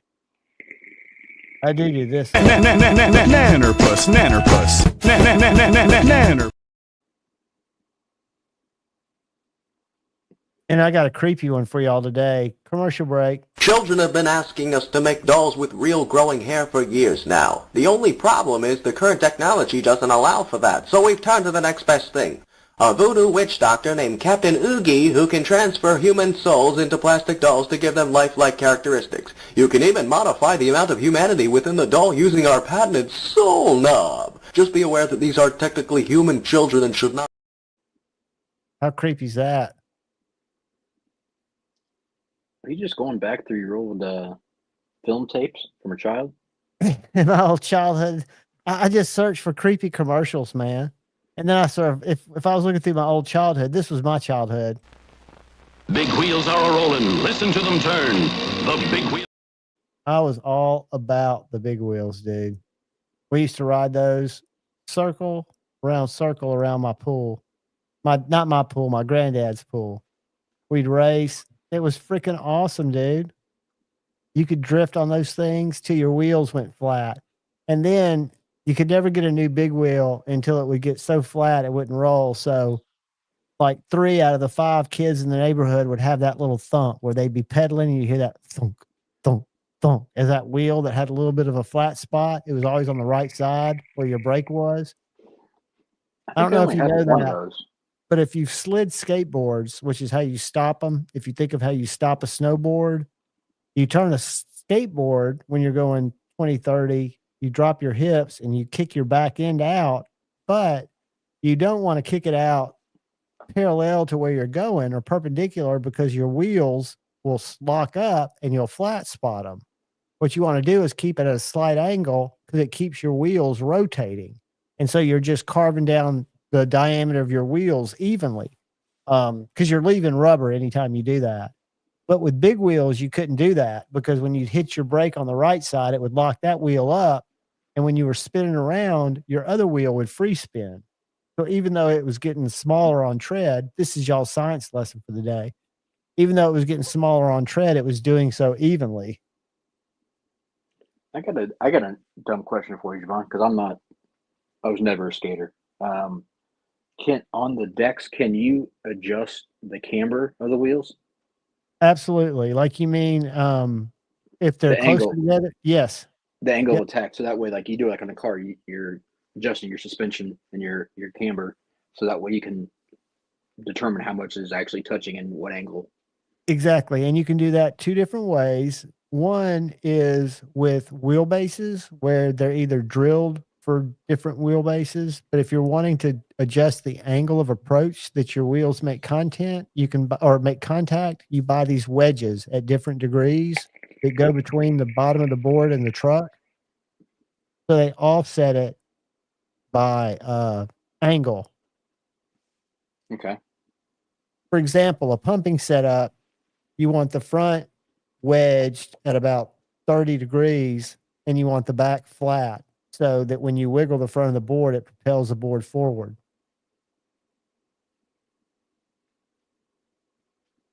Gotcha. Okay. But I never knew if that was possible on those or not. You can set boards up so many different ways. I've got most of mine, 90% are set up flat just for cruising, but I've got 2 boards that don't have traditional trucks. They've got what are called seismics, and seismics are spring trucks. Let me show you what they look like. So basically,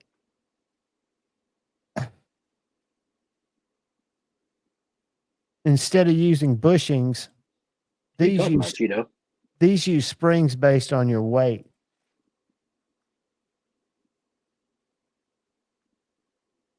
Can you see that truck? Yeah. So you can do the same thing with adjusting the base plate, but see, these trucks come in either 45 degrees or 30 degrees, and then you can get base plates with different angles, right? Depending on what you want your angle of approach to be. For example, you want a lower truck or center of gravity if you're doing downhill. If you're doing stuff on flatlands where you want maneuverability, you want a higher approach angle because it gives you more dip in your turns, if that makes sense.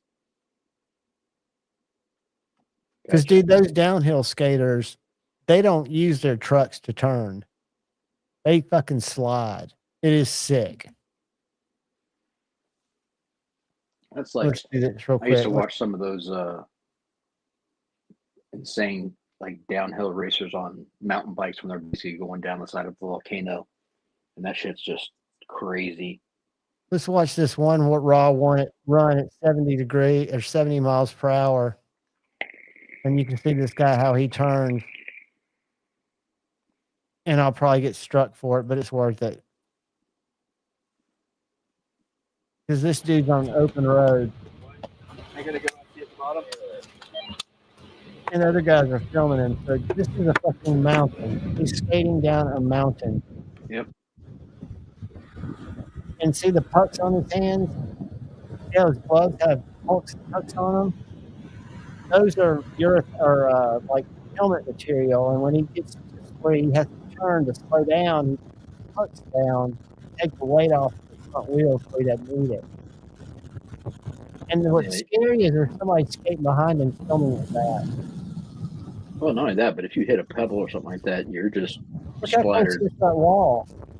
But when he starts turning, he gets down here to some hairpins, and that's where it gets sketchy. He has some cars coming up. But just the way he's able to speed check like this. That took about 20 miles per hour off the speed. Because he kicked his back wheels out. Like a snowboard, like you would. But dude, that's insane. That is. And he didn't even have leathers on. So anyway, get to the end, see if he... It's kind of like those Batwing pliers on the suits that they used to free bait or free jump with.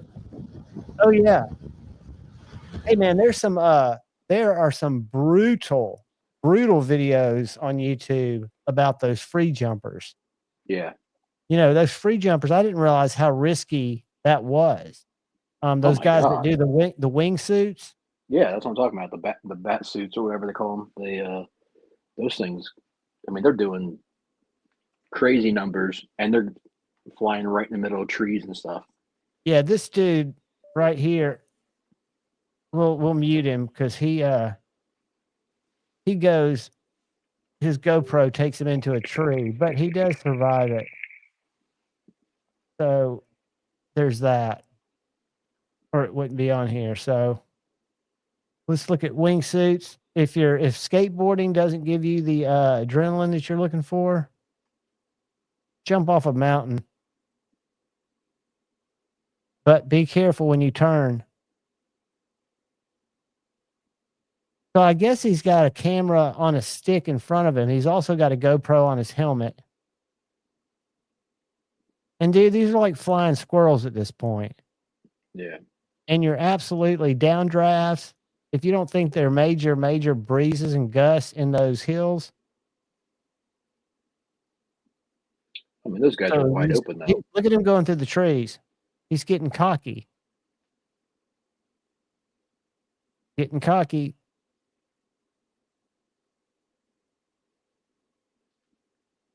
Man, that's pretty wide open though. Some of those guys are going through those canyons that are just. Uh-oh. Ruh-roh, Reggie. Yeah, he got a little bit of spin going there. That wasn't the one I was thinking, though. We might as well. Oh, I've already started watching this one. That must mean this is a shitty one. Let's see what we got here. Oh, this is the guy that has the GoPro. Watch this.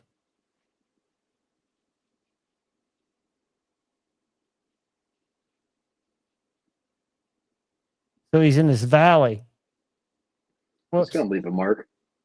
Oh, these are not good. These are ones that were the worst recorded, evidently, or whatever. And this guy is the one that gets down too close, and the trees are about to fuck him. You can see a shadow.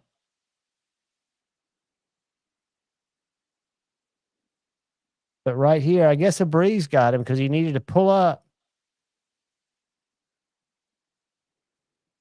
He needed to pull up. And I'm guessing maybe the wind. Let's see what happens here.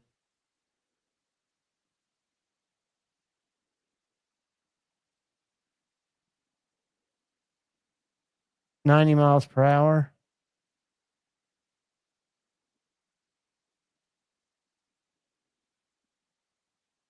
And he's too low to pull a chute. But yeah, man, I mean, this is a whole different type of crazy. Yeah. You see what happened there?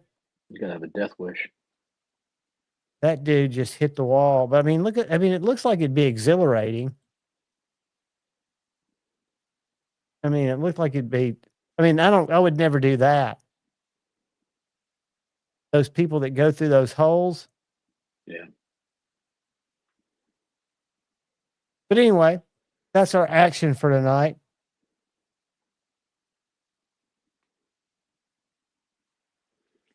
Yeah, that'll probably be a one-time deal for me. It would be a bucket list thing, right? And I would want to do it. I would crash and never come back. I don't think you would. I think if you had the right coaching and you weren't doing it somewhere crazy, if you just wanted to glide to where you got to an altitude where you could hit your chute, I mean, you don't have to go. I think the more people do it, the more comfortable they get with what they can do, just like with anything. Whereas if you just went off, you soared for a little while and you hit your chute, you'd be in good shape unless you got the spins. Then it'd be bad news. I don't do anything halfway, so I would probably get too involved with that. So those are not good things for me. No, I can go off the deep end on some things like knives, but usually mine are just in short spurts. But parachuting, hand gliding, and things like that, short spurts are all it takes for you to be, self-deleted, so to speak. Yeah, but I'm going to go to the adrenaline. Go to the random giveaway tool here. I'm going to type in. I'm not rushing anything. I just will forget to do it later. Hashtag.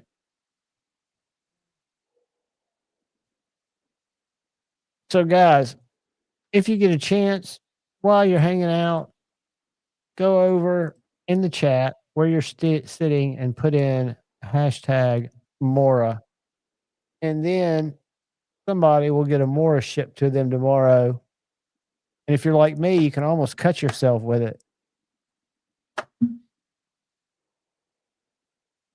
So I'm going to take that down as hashtag Mora.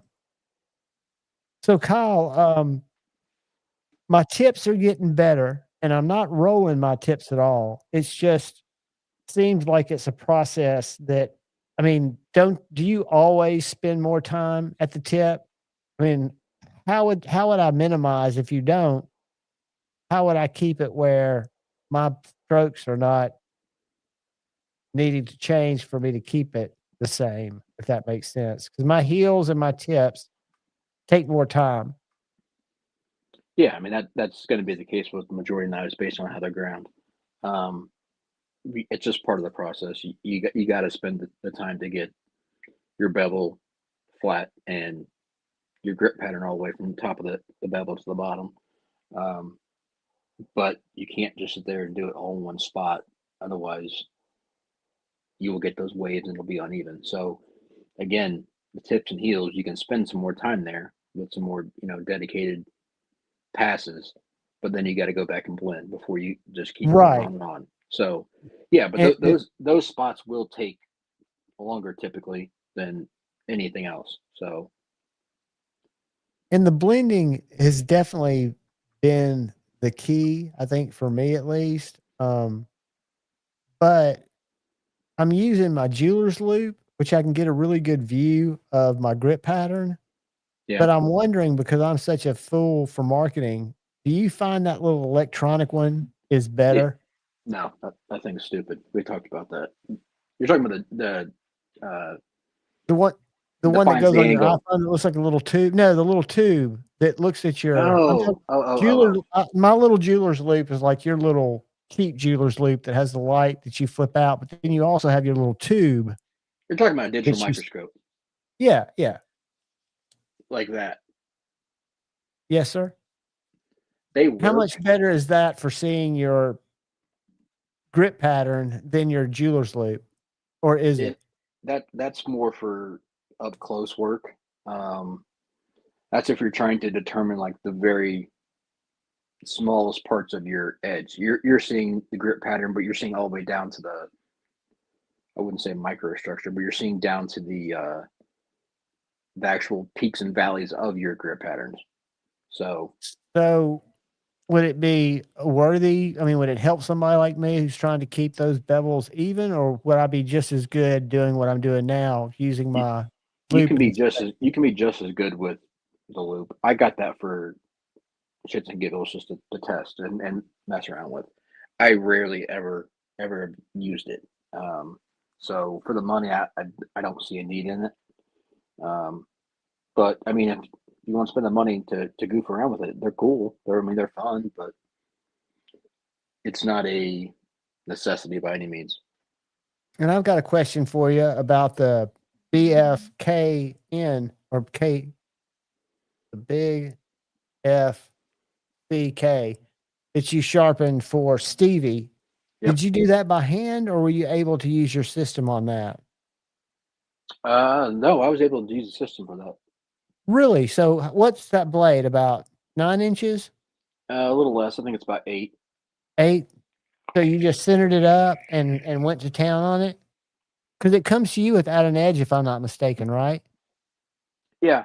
I mean, what Shane does, he'll grind them, and then he'll put a generic first bevel on there, so that way I'm not taking all the material, and then I'll actually set the bevels and the edges, and then go from there.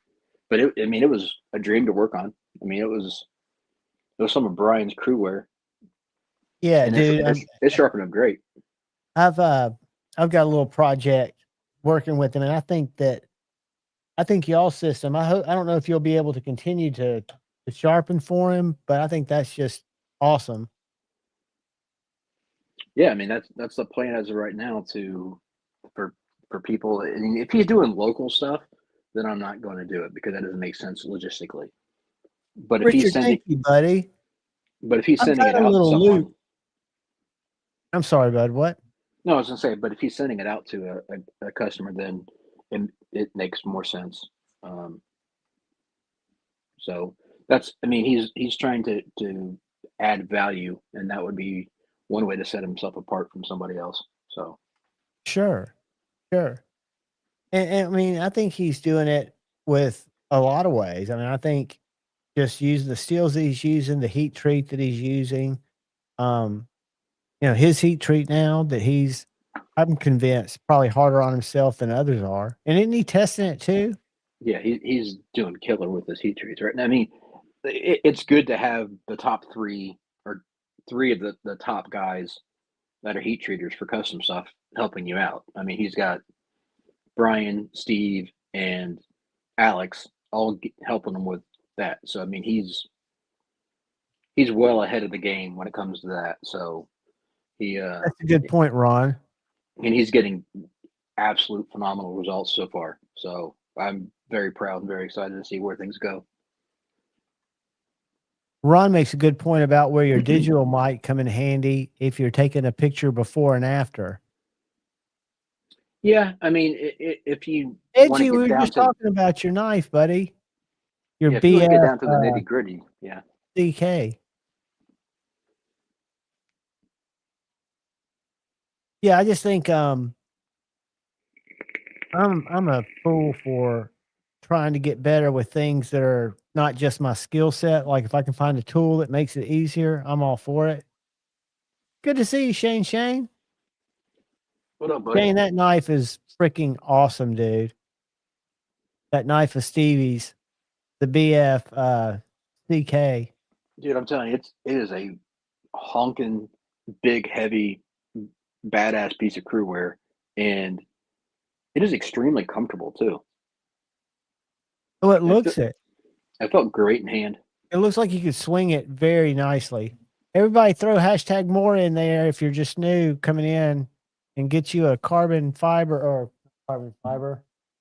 a tool steel more companion. Brand new. Coming your way.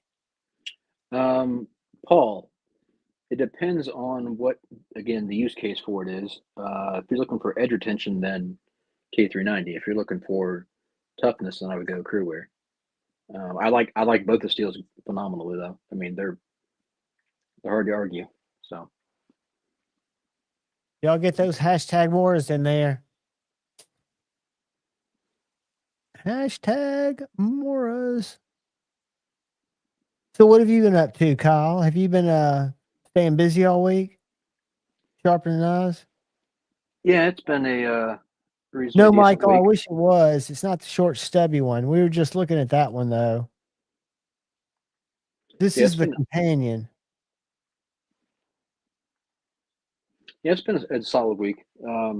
Nothing crazy, but got a few projects done and shipped out already, and then got a couple in right now, and then go from there. So I'd rather have that thing steady than, I mean, it typically goes in peaks and valleys, but I'd rather have it more steady than, get slammed than not have anything, get slammed and not have anything. So Absolutely. Absolutely. That makes it feast or famine is the way it usually works out, but it doesn't make it optimal, right?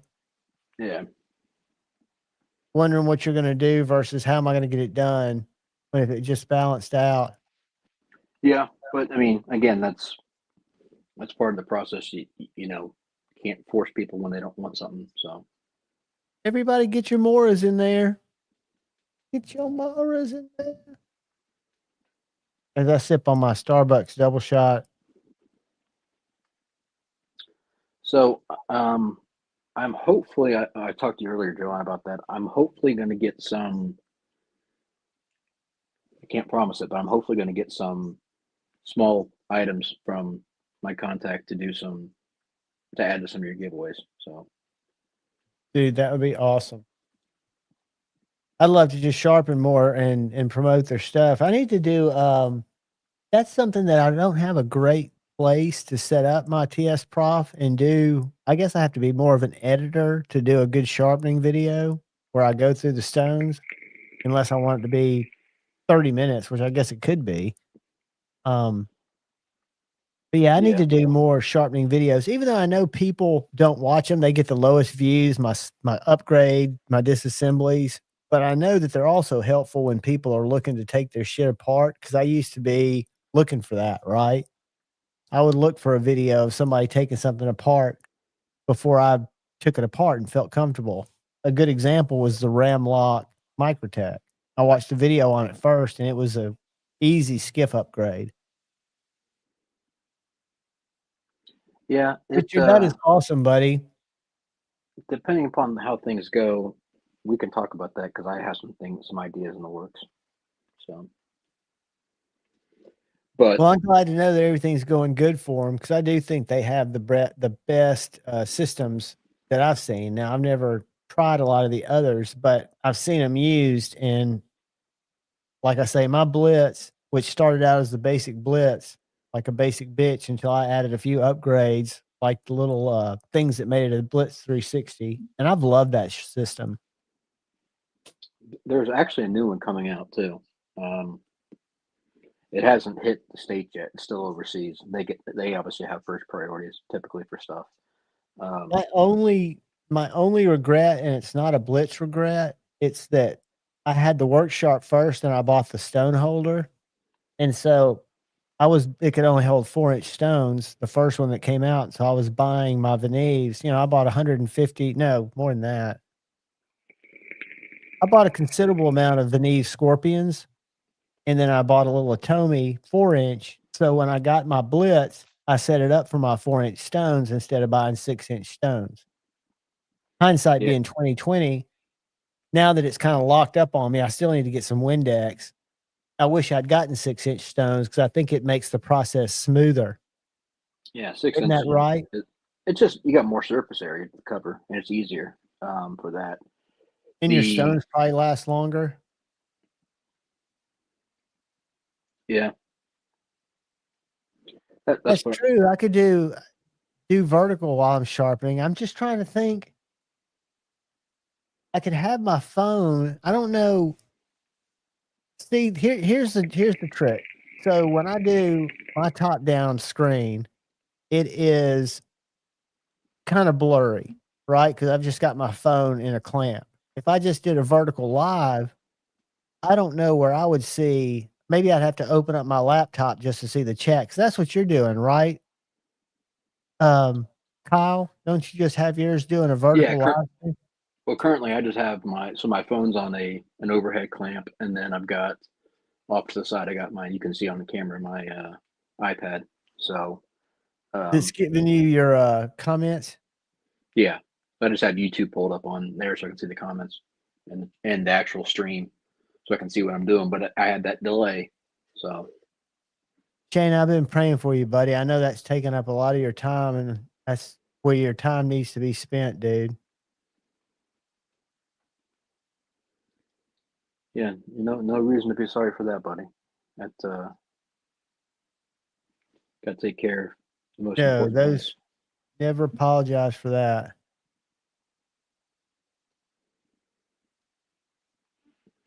Yeah, so Paul Mills, what are you trading? Oh, Adamas.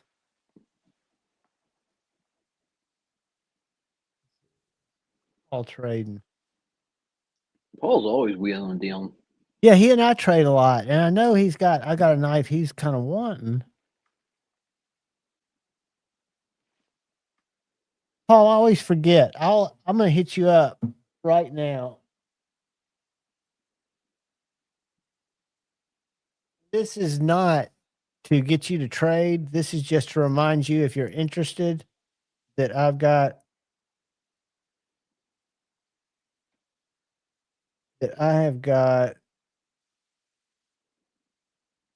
a knife you might want. Where are you? Yeah, Paul and Roman both have sneaky, badass collections. Yeah, no doubt. We made a couple of little trades that have been.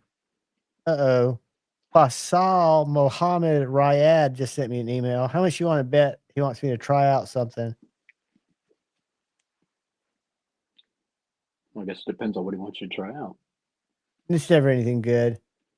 If the only things I try out are things I reach out to people for, with the exception of Barry Sales. To you, if you want it. You were there last night. How fun was the honey bucket? I loved it, dude. The honey bucket was great. Get some characters. There was a rabbit. It's funny. There was a rabbit that was stalking Stevie. The cops came up. I think they even. Hey, we received your email. I'm waiting for a reply. Oh, this guy wants to do SEO on my YouTube channel. He doesn't realize that I am an SEO guy myself. That's why I pump out shorts that everybody teases me on. You don't need to pump out shorts.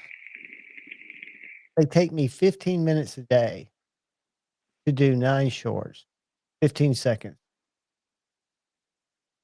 I use 4 hashtags, and I pull in 7,000 views off those a day. I will And say shitloads this. of subscribers. Huh? So I will say this: you put the work in, you grind at it. That's not a grind though, buddy. It's to me, Well, it is to the do it grind is, consistently daily. well, that's the grind. Like tonight, I know what I'm going to film because I've got Jeff's Rosie here, but coming up with content, and I've got a couple that I can put up, but I know what's not going to get any views, and I really don't care. But it sucks to make a video and know that nobody's going to really care about it because it takes just as much time. But my Right. videos are usually 8 or 9 minutes, so that's not a lot of time. I don't do any editing. I use Microsoft iMovie, or not Microsoft, Apple iMovie on my phone to put my intro in. Don't have any edits in the video, rarely. Every now and then I've had to cut it because I've lost a spring or something, and then I just start it back and stitch it together on iMovie. But my shorts every day, I get 9 knives because I found out that 10 they won't put in the stream, but for some reason 9 you can get out there. And I have some that get 13,000 views, but I'll just take usually a fixed blade, get 9 out, set one on my table, put my camera facing down, 15 seconds, push on, unsheath it, turn it over, resheath it, set it down. 15 seconds, that's it. Put the name of the knife, and then shorts, YouTube shorts, short, YouTube short. Those 4 hashtags, and upload it. That's all I do. And I do that for 9. That takes, what's 9 times 15? Because it takes longer than that. 135. All right, so that's 135. Then it takes probably a minute on each one because I copied the hashtags. It takes a minute for each one to add the knife and the hashtags and then push upload. So that's 9 minutes plus how much? 135 seconds. So that's 2 minutes and 15 seconds. That's how much it takes me each day to do 9 15-second uploads. I've tried to do 60-second, even with like overdubs where I talk, or I'll put a little nice something graphic showing what the knife is. They don't get nearly the views. So again, it's not about views, but it really is if you're doing shit like that.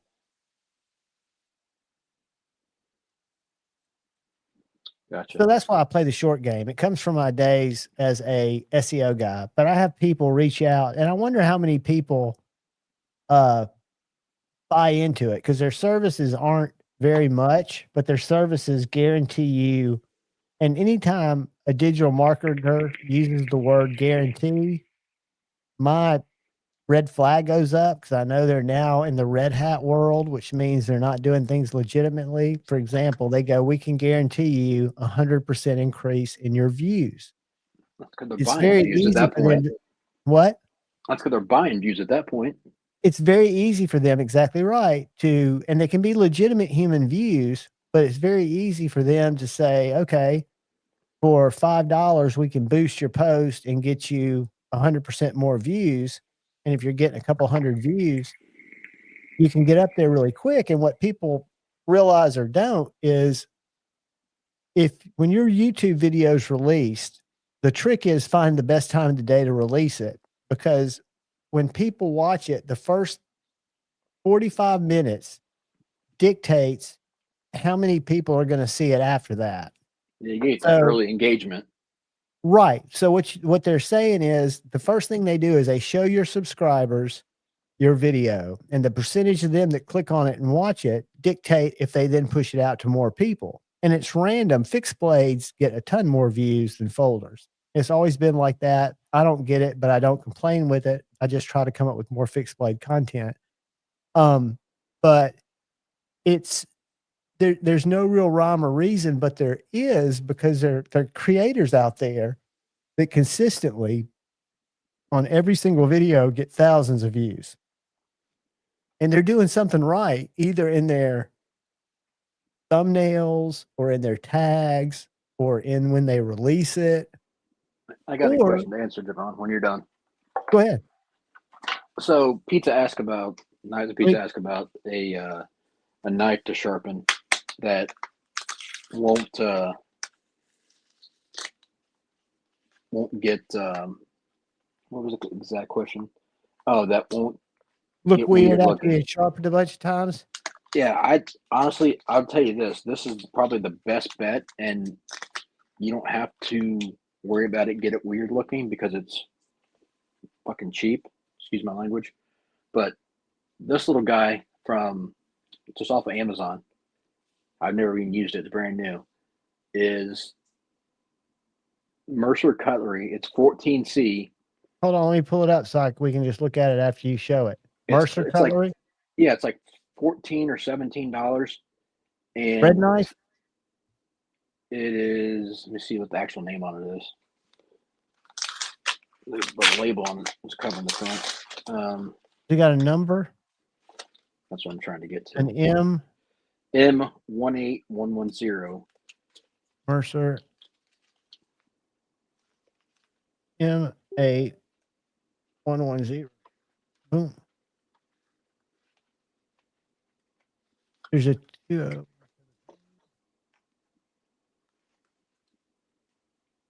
Yeah, it's M18110.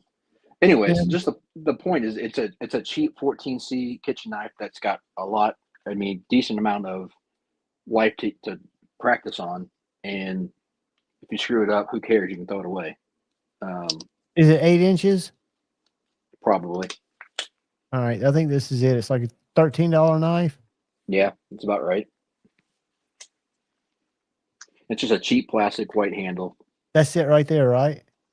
I'm waiting for the delay. They've No. got a couple. They've got a couple of blades. This is more like a.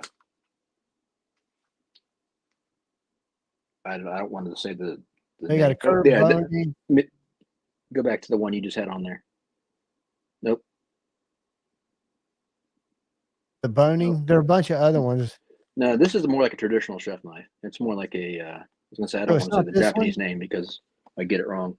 Is it that guy? I'm waiting for the delay. Sorry. Okay. It's similar to that one, but I don't know if it's that long. I mean, they've got a whole bunch. Yeah, just get one that's got a decent amount of belly that's long enough for you to mess with, that they're cheap that you can practice on. It's a decent steel to practice on, and if you screw it up, that little you throw it away. knife would be good, and it's $5. Let me or would you think that'd be too small to practice on? Yeah, I'd get something a little bit bigger so that way you can. Might as well get it's not much difference in price. Might as well get your money's worth, right? Yeah, let's see, 8 inch. That's a different one. Does that look like it? Wait till it comes up. Yeah, I think that's it right there. $17.15. Yep, there you go. Yeah, see, here you go. I just opened it out of the package. I'll drop a link in there. If anybody's interested in checking it out. I mean, it's not a great knife. It's not meant to be a great knife. It's just. I practice on a lot of my why are they saber grinding a kitchen knife from Edgy to Kyle. Shane, hell if I know. It's not my knife, buddy. Kyle designed it that way. He just doesn't want anybody to know. Edgy, the only reason I called you today was I'm an idiot for ordering those freaking curves in my pencils. I've been a fucking drawing fool.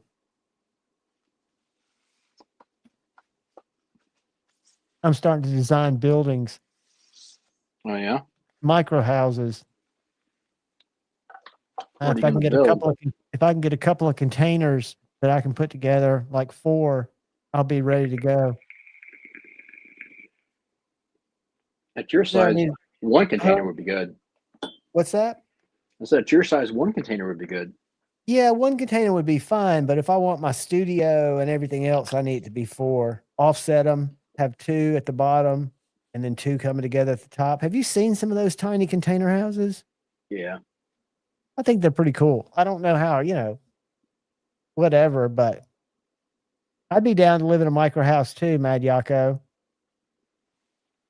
I'm kind of a minimalist. I would have to downsize on some furniture, but I need to do that anyway. but just keep my guitars, my computer, my music shit.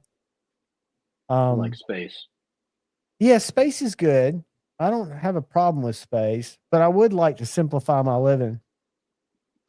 Shane, do you have a link for that magnetic jig you're using? Grind jig you're going to use. Sorry for snorting, guys.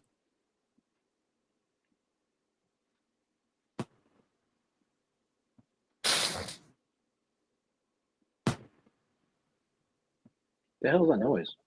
That's my explosion after I snort. Oh. Cheap Bandito, Edgy, can you put a hologrind on his joke wolf?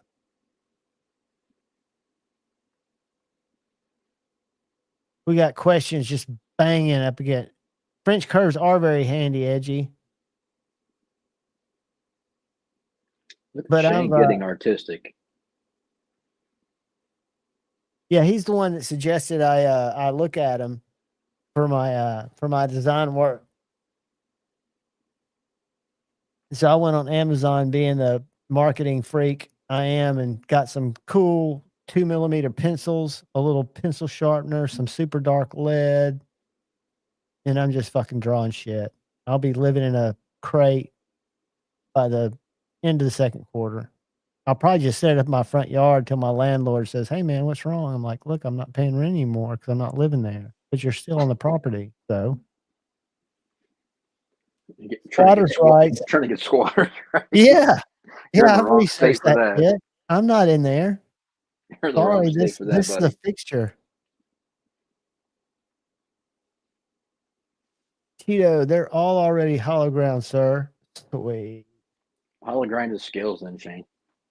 Edgy, let me know, and I'm sure you'll probably say now, when you want me to throw you some more Kazash. Call me after the live if you've got time. But yeah, I got a Joke Wolf coming that I'm going to buy and can't wait to review it and try not to be too snide, but at the same time make a point. And I am carrying in my pocket today proudly my Feel Good Jack in S90V. And I actually shaved a callus off my thumb with it. This is a great knife. I wish it was made here. Are you trying to get me to leave? No, I'm just being objective. I mean, I have several slip joints. I've got 3-4 Grady's from Cutlery's, and I really like this guy. That's right, Edgy. They're not very expensive, but they're just going to be used as practicing sharpening practicers. Check this out, Edgy. This is your size, Rosie. Look at this.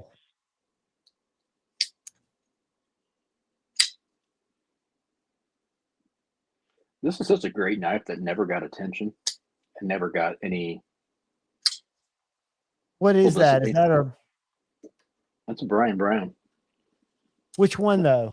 That's the Corvus. Corvus. Yeah, I've got his Raptor and his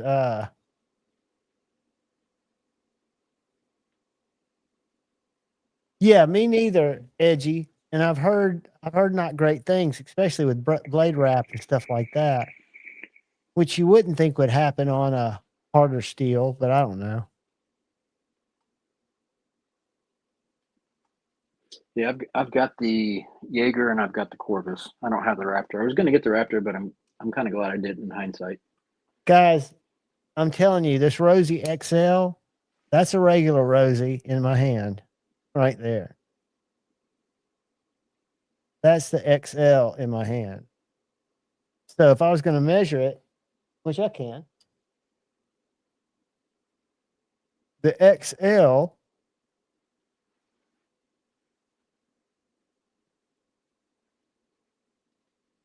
is 8.5 inches long. That's not that big. With a 3 3/4 inch blade and a,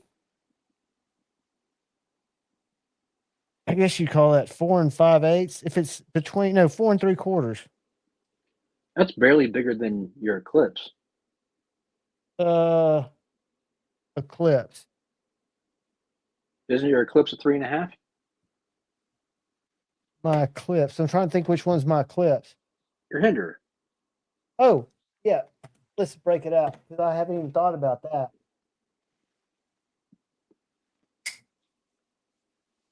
It's like 8.25, I think. That's how much bigger it is in the Eclipse. Whoops.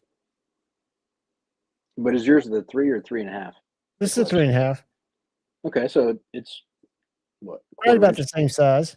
Yeah, 1/4 inch most. But a lot taller. Right. And I think a lot thinner. This is the Rosie. Not a lot thinner, but the scales are thinner. I can't ever make this line up. Again, the XL is far too big for me. But for some of you bigger hand guys, if the Rosie was too small, like I said, A to Z, who is a big handed guy, still prefers the size he thinks of the regular Rosie.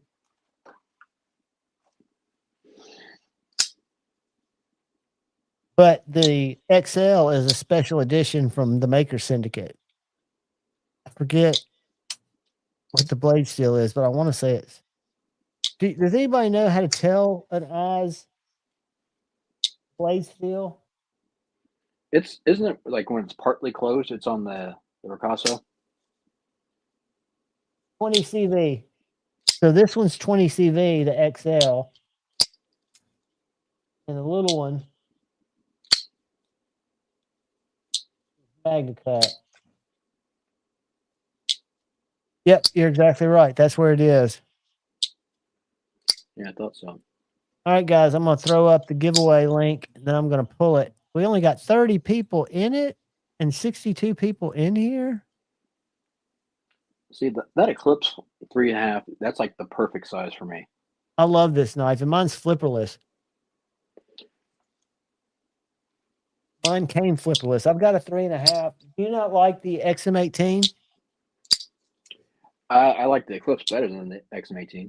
See, I like the grip, even though A to Z's got a flipperless. I like the grip on the XM18 better than on the Eclipse. I like the tactical profile of the Eclipse, and I like the fact that it's flipperless. Mine's a flipper, but I like it. But yeah, it still feels great. Do you have No, do you have an XM18 to compare it to? I had one. I don't anymore. Oh, so you have had one? I was going to say I'll send you one to check out. Yeah, I've had one. I've had a bunch in to work on, but I actually had one of my own that I got rid of. Satisfaction is playing for somebody. All right, Richard says run it. I'm going to give it 10 seconds. Everybody put in more. 10, 9, 8, 7, 6, 5, 4, 3. Ex-Sailor got in. 2, 1. Old Man on the Ridge got in. Congratulations, guys, and good luck. Boom. Who's it going to be? Who's it going to be? It is nobody listens to Eric. Congratulations, nobody listens to Eric. I don't know if. I'm so excited! I'm so excited! Eric, I do not know if you're playing for you, but I'm putting you down first before I forget. And then I'm going to drop my email in the chat, allegedly, as it were, if possible. Not? Okay, I got to type the motherfucker.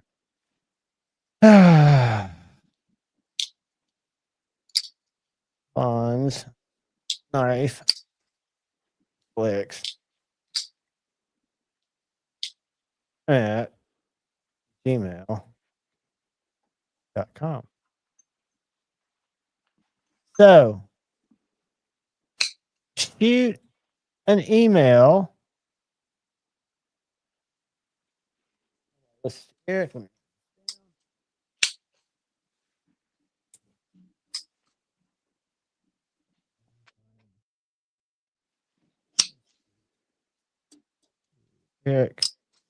Eric, shoot me a email, brother, with your YouTube. And that was the Mora Companion. Throw you some stickers and some swag in there. F Knife Flicks 110.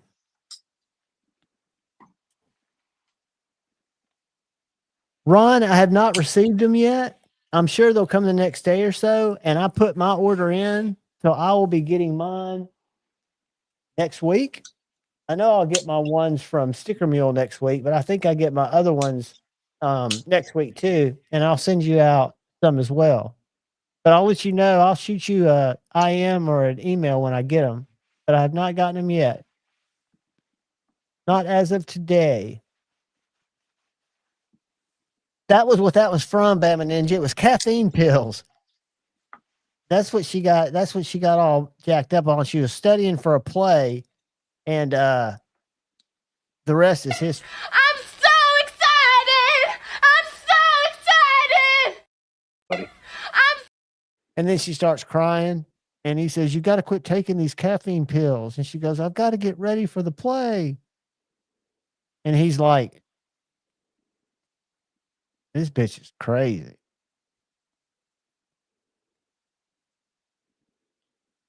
That cat needs punted. You're not shadow banned, buddy. What's going on, Brando Picks? Good to see you, my man. That thing is so creepy. What's creepy? That stupid cat you just showed. Oh, that bubbly eyed crack. This is my favorite.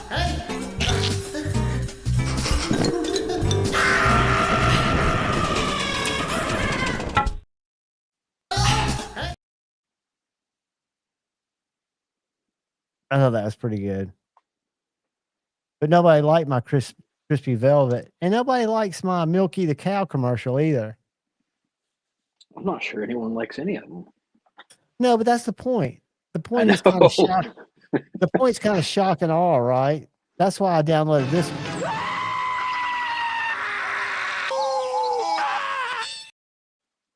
Just to have some screaming, because it's not as abrasive as this.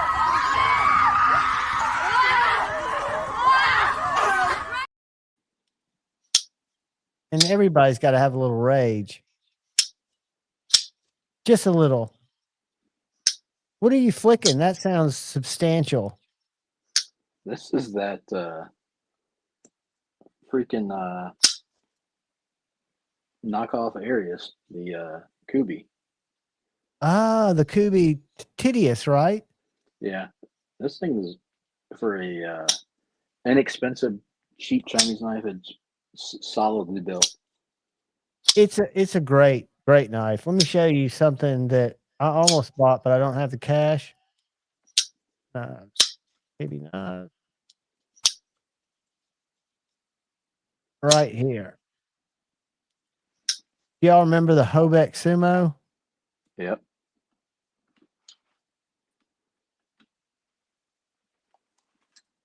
They made one similar to that, didn't they? KB, this is theirs. They were the original OEM, by the way. This Sumo is indistinguishable, is my understanding from people who've reviewed them both. The difference is $270 and 20 CV, just like the original. They're sold out. Let's see if they're all sold out.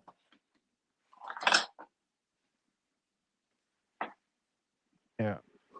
But that just shows. So if we go to this next tab and I go Hobeck Sumo,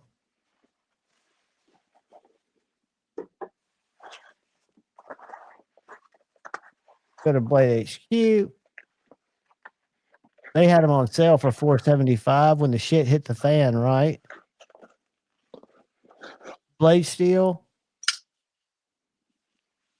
See that? Yeah. Same blade steel. See that? And look at this. Let's go back.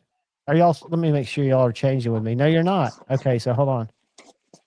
This is the Hoback. When Blade HQ had it on sale before they sold out for $475, they listed for, I want to say $650, but it's 20 CV. That's the back spacer. That's the knife.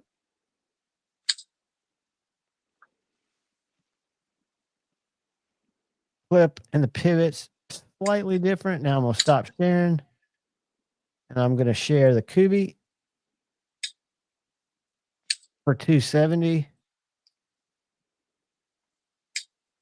Look at the back spacer.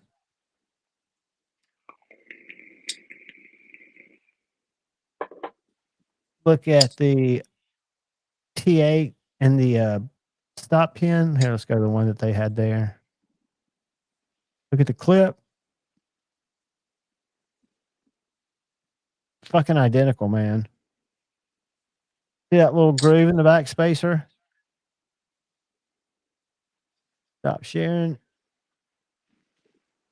Start sharing again. Go back to Blade HQ.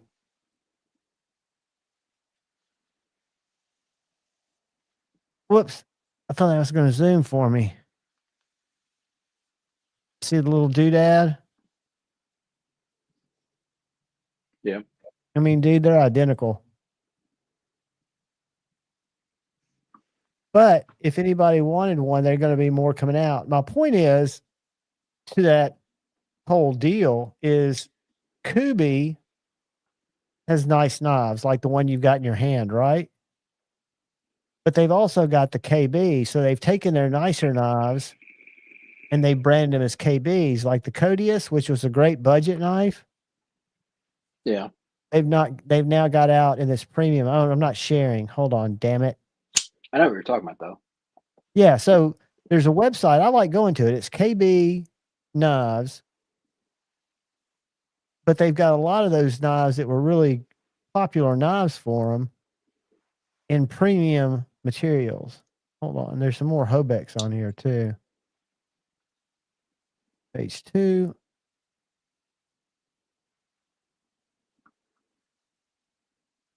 Like, I think this is a good looking knife. $360 seems a little rich.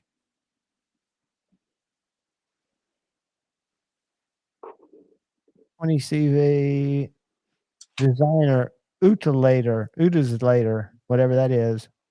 But that's a unique looking knife, isn't it? Yeah, I'm not. I either like Harpoon Tantos, which I've always been a Tanto fan, or I like just basic class designs. Like, so one of my absolute favorite designers of all time, I shouldn't say all, I mean, he is my favorite designer of all time, is Laconico. Like, he Give does me a stuff. knife is one of your favorites, because I had a bunch of like Yorkies.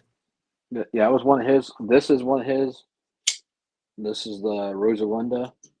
Hold on, let me stop sharing. The Rosalinda in your hand or on the TS Prof? Right here. That's the Rosalinda. This is the XLC, the Integral. That's a gorgeous knife. Yeah. I had the sway back. Was that a Laconico from MBK? I can't remember if yeah. He had a hand in basically all of them,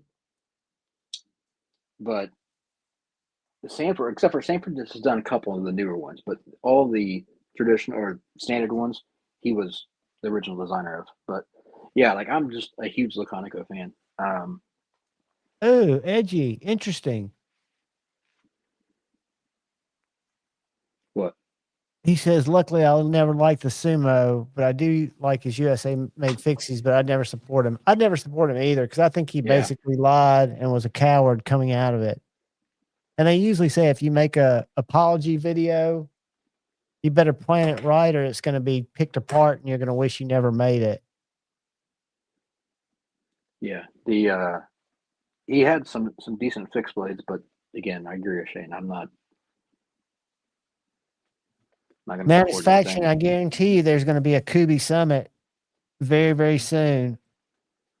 Let's see what happens if I Google Kubi Summit. Kubi, because it's definitely the same OEM.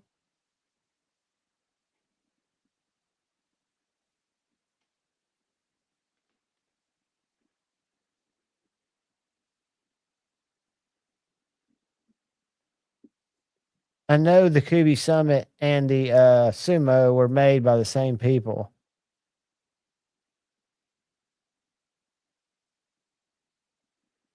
New Kubi could really be expensive, but it's not. Great value. All right, I'm not seeing it yet, but Maddie, I guarantee you it comes out as a Kubi. $190. I know they were so inexpensive, and the reason they got so inexpensive is because Kubi has now the partnership with Hobeck to license some of his knives, and people are seeing how inexpensive they are. Like you saw, that Sumo was $270 map, and I bet the Summit will be about the same because it was about the same as the Sumo.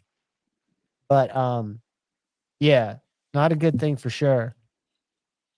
Order the Piranha. Sweet. Let me pull that up. And they're at 270. They're making a killing on that knife. Oh yeah. Well, it's six. It was 6 something, wasn't it? No, I meant Kubi. Kubi selling that at 270 is making a killing still. Is your Piranha automatic, Brando? Yeah, Hobeck was selling it for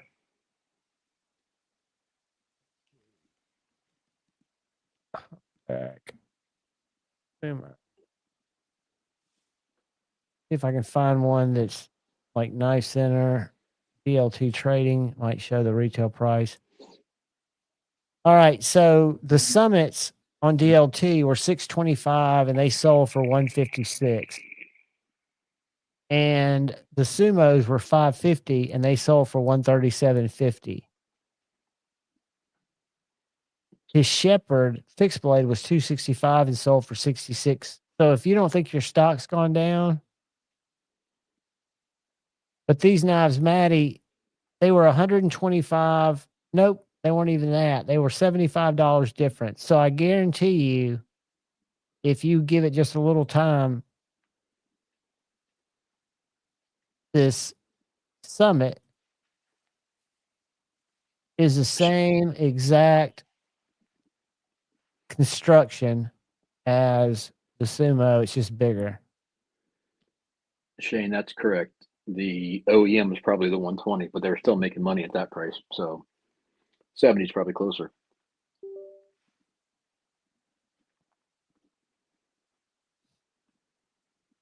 Yeah, I need to learn more about the economics, but again, I have a hard time if it's priced. Like for me, that knife, I guess because I was so used to seeing it priced more, it'd be nice if it was priced under 200, and it might be by some dealers, but I don't see it super high at that.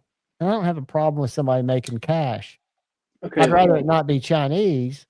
I don't have a problem with them making a living. There's a difference in that. But when they flood the market and then jack the prices up, then all it does is increase prices for everybody, and all prices across the board will start to go up because people are thinking it's worth it. You see the new Vero drop? They're $415 now. See, but I wouldn't touch that, and I would think a lot of other people who were plugged in wouldn't touch it either, and that Dude, would he sells control. an absolute shit ton of those things. Well, to who? I mean, because so he's got a following. But that's showing that there's a part of the market, the free market, that sees that as, yeah, you're exactly right. They see it as value because they don't know any better. But I would think people that are buying, and tell me if I'm wrong, but that are buying knives at that price point should at least, shame on them if not, have access to the education to find out objectively what they're buying, right? They don't. I mean, How long were you in the industry before you knew some of this, or not industry, but how long were you in the hobby before you knew some of this? 3 You were years, maybe? you were spending a shit ton of money before you knew any of it.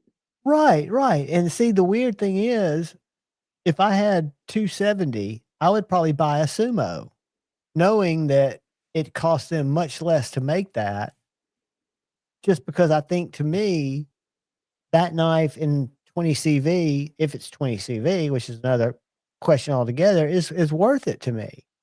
I bought, and this is probably a knife that costs nothing to make, but this Max Ace Babylon that I bought for $250 like 3 years ago is a Max Ace. So I know it was cheap to make, but it's a great knife.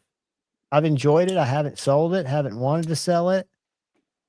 Yeah, But I I'm not going know, to tell anyone what to buy, John. I no, think no, I'm not that's saying that you are. I'm just saying that I don't think we'll ever have knife companies. I think it would be worse for the industry as a whole if China started cutting the bottom out of knives, because that makes it even worse. Because see, if you got a Vero Best Tech out there for $425, same price as the Hinderer, maybe that helps American makers. You know, I'm not disagreeing, but here's the thing though.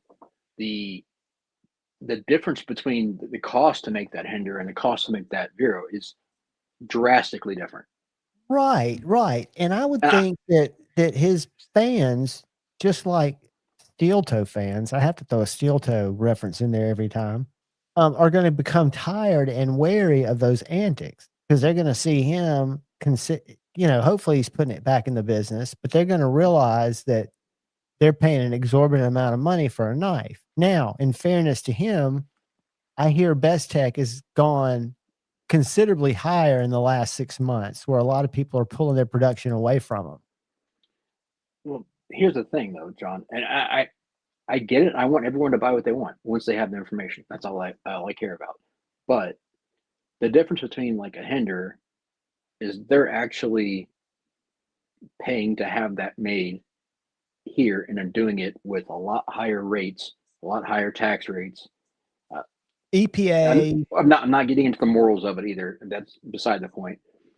But they're able to sell it at $425 when another company, like we mentioned, is paying $130 or less to have a knife and selling it at $415, $385, $415. And in all fairness, to your point, that same company is cloning an $800 knife and selling it for $100 Right. on AliExpress. Right. Or And they're cloning a $385 knife, EMP EDC, and selling it for $85. the other thing too, Showing John, their is cards, so to speak. if they're buying those for 120 to 140 range for the mass produced big base knives like that, then the company's making money if that's the OEM price. So they've got, again, like we talked about earlier, they've got probably 70 to 80 bucks in it, maybe 90 tops.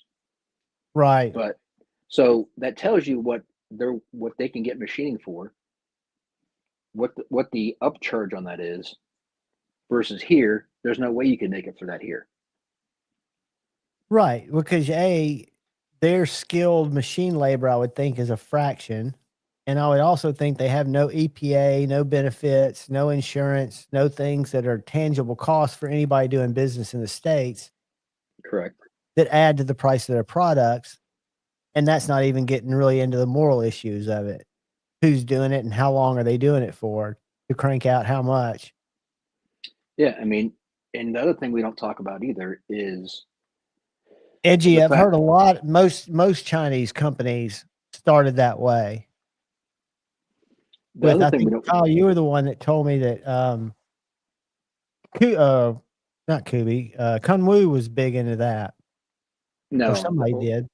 Kevin John, as I was talking about, was who Kevin John also does CKF, but the Kunwu is supposedly working with that other company now, whatever. The one starts with a J. I don't know that for a fact. It's just something I've heard.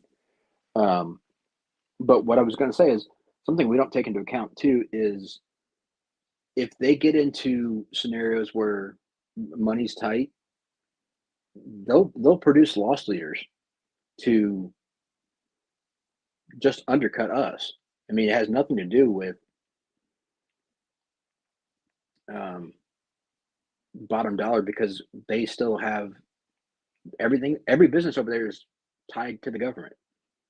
So I yeah, agree with Satisfaction there too. They do support American designers. Now, I've heard both sides of what Kaiser gains from that relationship versus what the designer gains. But I think if you're a new designer, you're getting your name out there and you're able to make a little bit of money where you might not even be able to get your knife out there. Kung Wu is Ja Fuel or Ju Fuel. There you go. Thank you, Edgy. You can get knives made if you want to. It's just it's not as easy as sending an email. I mean, you gotta do some stuff to get it to happen, but it's doable. It's a matter of what price point you want it to be at and how much you're willing to do yourself or put in. So, Edgy, am I wrong, or was it on Pocket Mills Live where it was kind of, I think Scotch even agreed that China companies, all of them kind of learned to make knives by cloning others' knives. That doesn't make it right. But I think if you trace any Chinese company, I think it has its originations in cloning, but I could be wrong. Yeah, that's the one thing that they do best is they reverse engineer, and they don't innovate, they produce. And that's something that they've done in every industry across the board is they don't innovate. They produce what others make and what others design. So did they get the drone technology from UFOs or from us? That I don't know. I can't answer that. That's pretty freaky though, isn't it? And Trump was supposed to blow the lid off that, and I don't think he has yet, or I don't listen to the news. Has anybody heard any updates on? It's been 4 days, Javon. I know. He's been busy with other more important shit right now. Well, sure. But to me, because I saw, and again, this could be AI, but I saw one coming out of the ocean. Have y'all seen that footage from allegedly that fishing boat? It's like 50 miles offshore and it has it coming out of the ocean. And then just going up and taking, just, going, doing its thing. Mersault, Javon is my only news source. Oh, dude, you're in trouble. I'm a news inquisitor. I ask questions because I don't watch it. And I'm a fool to trust what y'all's feedback is on it. But I thought the drone thing was weird because to me, that's kind of interesting news. And for it to go away, that seems weird because the drones didn't go away. Just the distractions. Yeah. They give you what they want you to know. It's not about the truth. They give you what they want you to know, or want you to believe, I should say. But it's not just mainstream news. I think whoever's feeding the information to the podcast too are the same people, right? Because they're not getting information. They're asking questions. El Cap Addict, I do not know what the latest news is. God damn it. She's been posting some hot pictures on Instagram. El Cap, you're on my shit list for that. I really have no news, but I'm telling you, she would make a great sugar mama.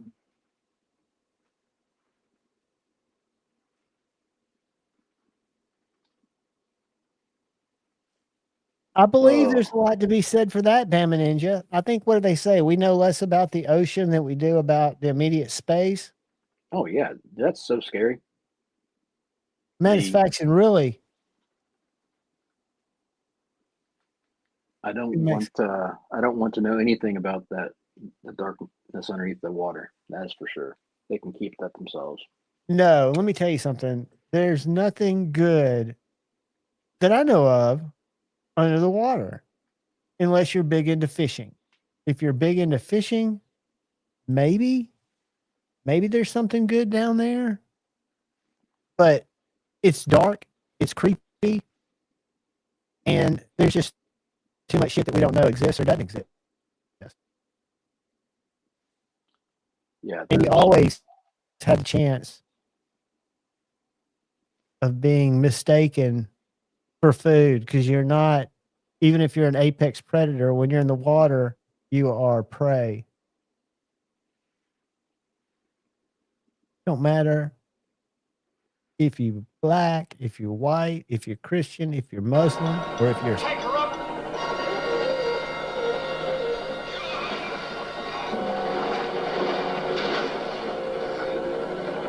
Holy sardine!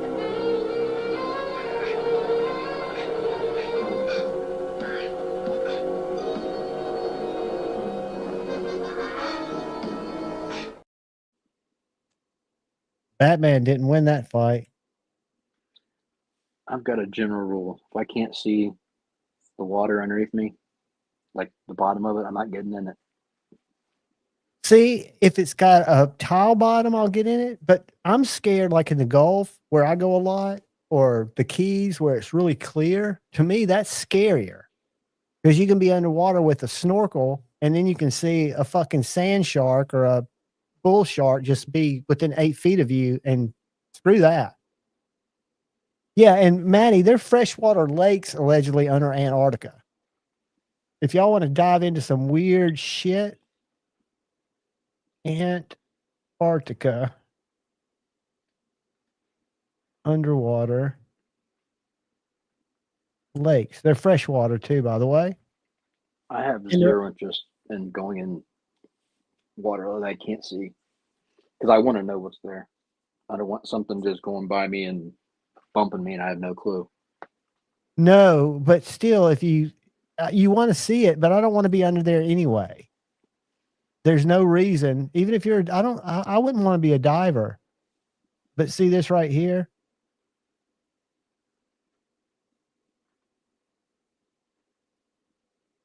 That's a lake that's under Antarctica that has its own marine life that's freshwater.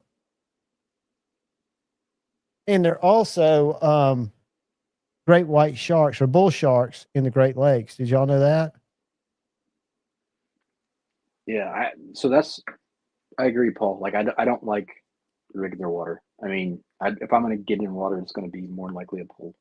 But going back to what I was saying earlier, like I don't, probably just a overly fearful experience at some point, but I don't like getting in the pool if it's nighttime or dark and I can't see the bottom of the pool. See, as long as I turned on a light in there and knew there wasn't an alligator down there, I wouldn't have a problem swimming at night. We used to do a lot of our swimming at night, but around here we have a lot of lakes and we used to do a lot of water skiing, but there's a lot of milfoil, which is this kind of prickly weed that grows underwater. And dude, you can be skiing along, having a great time and fall and just be in that shit that's just kind of holding you up, but you're just like in this net of nastiness. It's horrible, dude. My mom used to water ski in the brackish waters, which are the salt water between the intercoastal waterways and the ocean in Merritt Island, Florida. And she fell in a school of jellyfish and got stung all up. Yeah. So yeah, I mean, the water's we used to not go where to I the wanna be. ocean every summer and spend time there, but I have zero interest in it now. Yeah, I don't mind the beach and I don't mind going up, up to my knees. But I mean, you hear stuff about flesh eating bacteria, those brain eating amoebas. I mean, it can be little shit that'll get you. It don't have to be the big shit. Yeah, I spend enough time and I just don't care for it. It's not my thing. But hey, Are you not a beach guy? Are you a mountain guy? yeah, I don't like the sand. It just gets everywhere. It's annoying. Yeah, and I get that. I mean, I would rather be, I enjoy if I had a Vegas. vacation choice, I'd rather be in a mountain cabin than on the beach. If I had two choices. And to me, those are the two kind of luxurious places I don't get to go enough that I'd like to go, like hang out in Aspen or Vail or Crested Butte versus Miami or Destin or somewhere like that. I would choose the mountains every time. I mean, I like the sun. Don't get me wrong, but I'm not necessarily a mountain guy either. So I love to be outdoors, but have the comforts of a structure, right? Even if it's a rustic cabin, as long as it's got heat, power, and a fireplace, I'm good. Yeah, I don't camp. A-frames in the wood are great, but I like being in the woods. I don't mind hammock camping, but if I'm going to be on vacation, I want to be in a place. I don't. And I kind of envy Scotch for having his fifth wheel, because I wouldn't mind being in a nice fifth wheel either. I would want to park it in a more rustic place, but I guess you can't park those in rustic places because you got to be able to hook them up, right? You're asking the wrong person. For your plumbing and anything, you have to hook up to those camping. Well, they have so much clean water on board before you have to replenish. Oh, see, I didn't know that.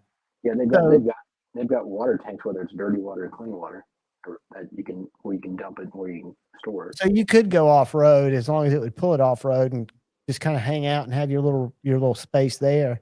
Yeah, I guess the ones that used to do it for me, I used to skateboard around the neighborhood here, and there was a couple that had, and this must have been an old Airstream, but they pulled it behind a Miata, and it was like a little teardrop for two. It was a little like space age metally teardrop looking thing that had a window looking up, and you could tell it slept two side by side. You couldn't sit up in it. You couldn't do much in it, but it was a little camper. Yeah.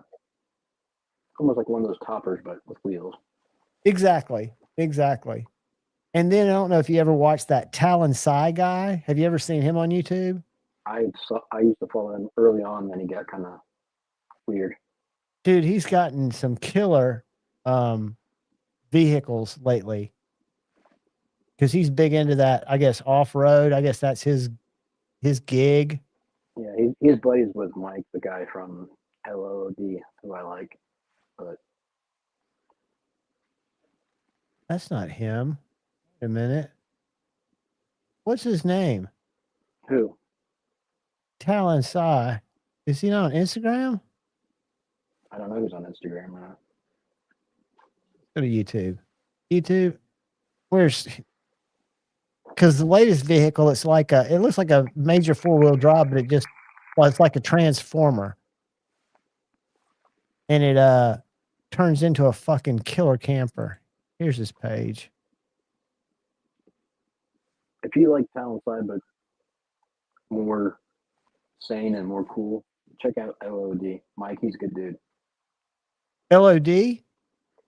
LLOD, Last Line of Defense. All right, hold on. Let me find him right now before I forget. LLOD. Last Line of Defense. Subscribed. All right. So let's go back and show you what this. Dude, that's a cool camper too. So this is the one. And I see a lot of them like this. And what I also like are those people that take those Mercedes panel vans and trick them out. Have you seen the conversions that they've done on those? I used to have my sales reps. They would get those Mercedes vans and create basically mobile workstations out of those. And so we'd have meetings in those. And I mean, they do them completely up to where they've got, wood or tile floors. They've got, fancy interiors. I mean, where they're actually, it looks like a conference room. I mean, it was wild. It's amazing what they can do with little spaces. Check this thing out. Can you see the inside of it?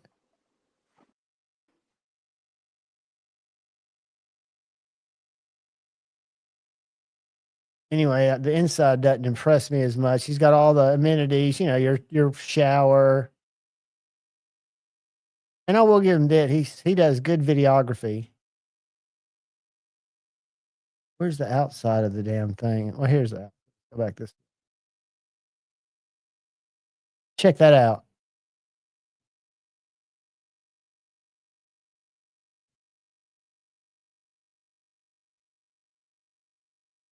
That's what he was just in. But if you watch his channel, it's all these different, and I don't know, he must be sponsored by these companies. because he gets some pimped out rides. Whoops. Like 7 days with these cars. Like, check this one out.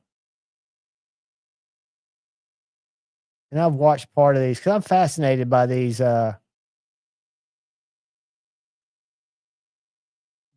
off-road kind of like RV type things.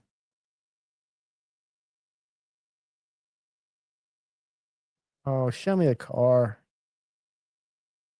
So this is more of a van, but it's a Mercedes conversion.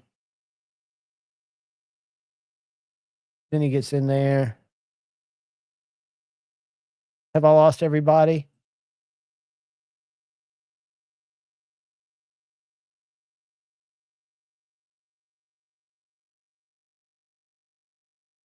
But they're definitely cool.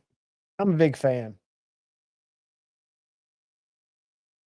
How far are we from Maddie? Let's go said faction. I think we're about 15, 20 minutes. Maybe 40. I can't remember. I almost said a bad word, but I thought, what would Ed Harrison do? And I didn't say it. And I feel better about myself already. 12:30. I don't do 2300. 25 minutes is live. 25 minutes is live, Kyle. We're going to sign. I like the camping motels. That's called glamping. Dude, that's awesome. Richard, that's awesome. I think if you can get out and take advantage of it, especially if you've got a comfortable way to do it, it's a win. Because I'll be honest with you, when I do my hammock camping, I do it at a buddy's vacation house. Even though I stay outside and rough it, I still go inside to take a shower. And if it was ever to get shitty, I would go inside. But I've stayed in the storms. I've roughed it pretty much. Kyle, you got anything to share with the people before we go off to said faction? Did I lose Kyle? Kyle's muted. How'd Kyle get muted? You get me? Yeah, I hear you now. My headphones died, so I had to switch over to the microphone. You got anything to say to these fine people before we bail out? No, just thanks for the good questions. If you have anything, hit me up. Otherwise, I'll see you next week. Next Friday, buddy. Hey, Edgy, if you get a chance, give me a call. It's not urgent. But guys, look out for the guy or gal to your left. Look out for the guy or gal to your right. Go over to said faction. Channel members, come hang out tomorrow for a little while at 11. We'll keep it short. I promise you that. But do me a favor. Don't be a nanner. And know that you need to go forward with love in your heart. And always, please, use debate, not hate. I love you all. Peace.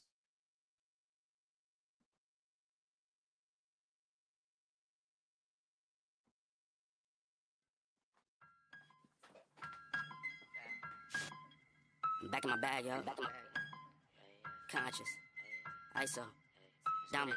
Back in my bag and I gotta brag, I do this shit for real. When we was down and we had nothing, we had to share a meal. We put the shit in overdrive with no steering wheel. Shorty throw that thing back in a pair of heels. Yeah, she be riding on that thing like a Ferris wheel. Yeah, I love them dark skin, brown skin, caramel. You know I had to bring it to the hood like she Karen Civil when she keep on turning head. Cause when she walk that thing jiggle. And we going back to back on them like we Huey and we Riley. This that back in my back, flow, we back again so highly. This that back in my back, flow, we back to chase the